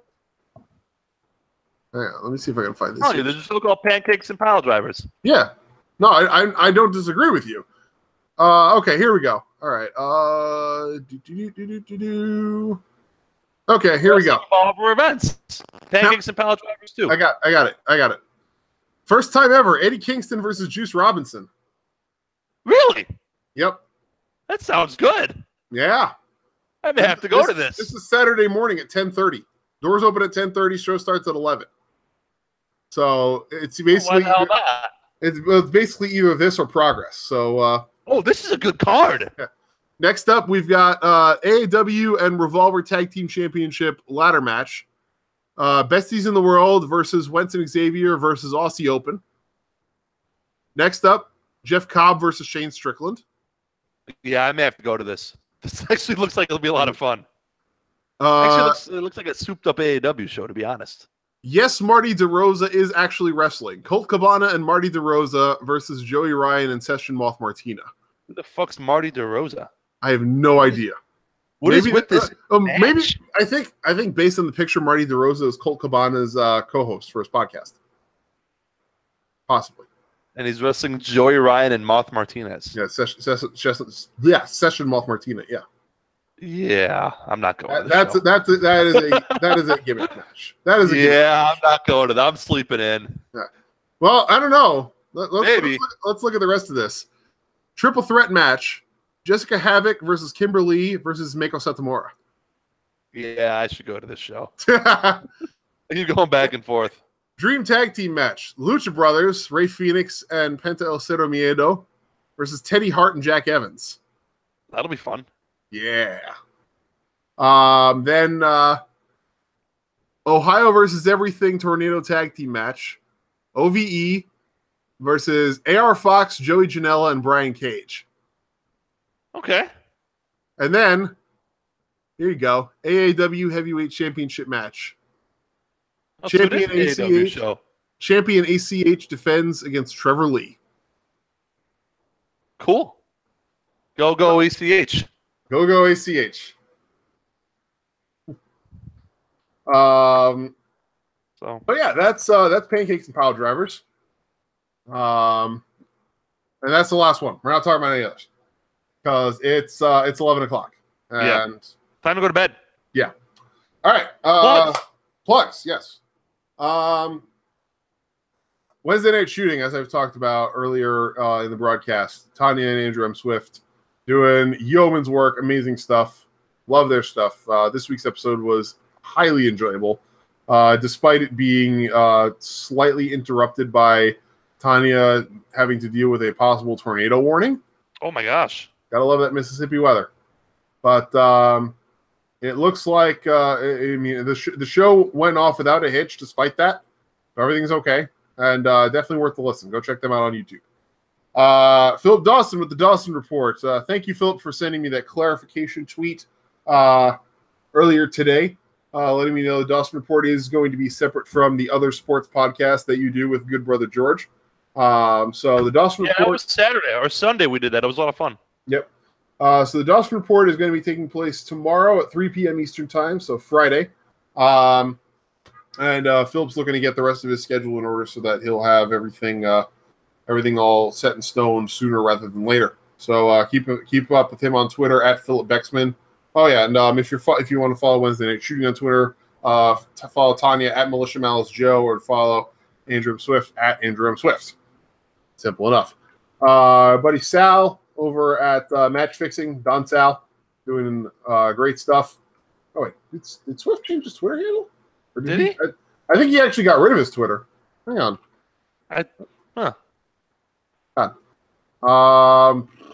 Shit.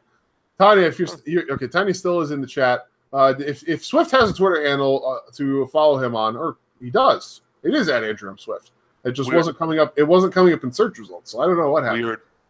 But in any case, follow them at Militia Malice Joe at Andrew M. Swift for Wednesday Night Shooting, and follow Philip Dawson at Philip Bexman for the Dawson Report.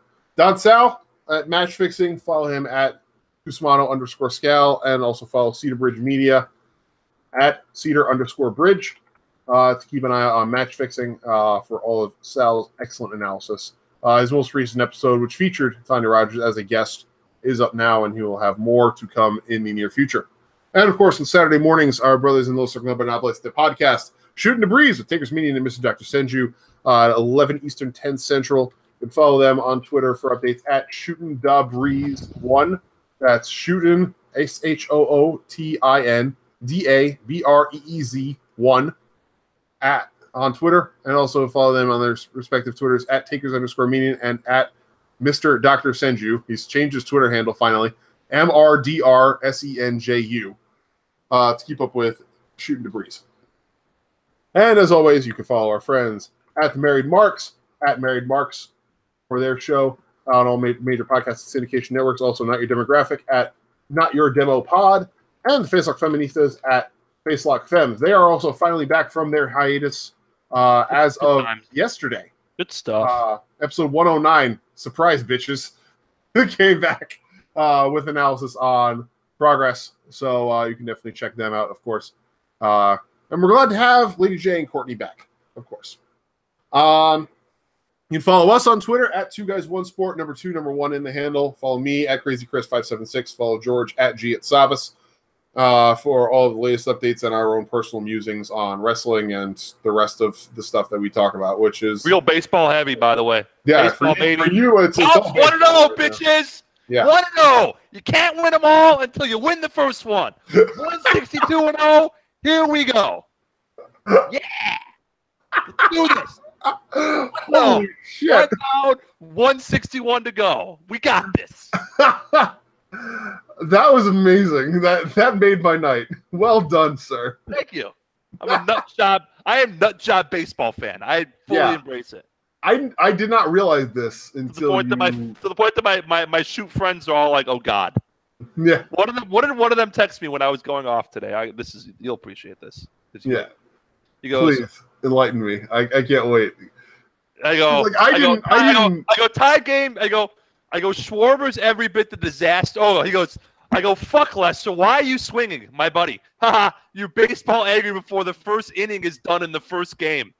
And like an hour later, I go, Schwarber's every bit the disaster and left that he is now than he was when he was fat. And I go, tie game because Schwarber blows. And my friend, yes, embrace the anger. Feel the power of the dark side. I am baseball maniac.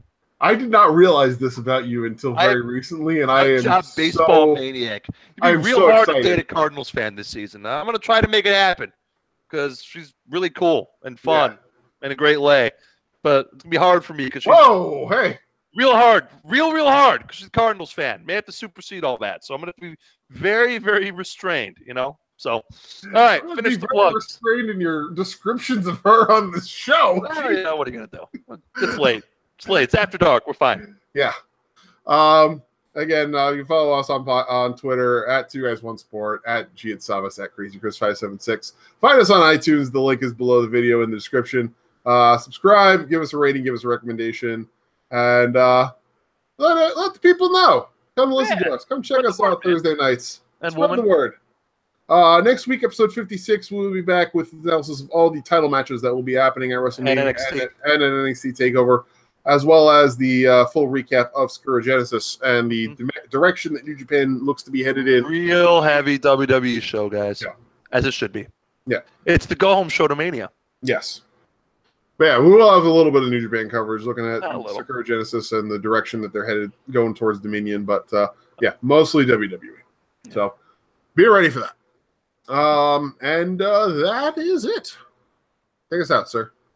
As always, don't be the nuts on Twitter who just argue all day. It's just be better than that. Y'all are better than that. You know you are. I know you are. Be nice to each other. Don't work yourself into a shoot. Thank you for listening. To those of you of the Western Christian persuasion, have a very good Easter. Enjoy the rest of your weekend, everybody. That's Chris. I'm George. Good night, everybody. Episode 55 is in the books.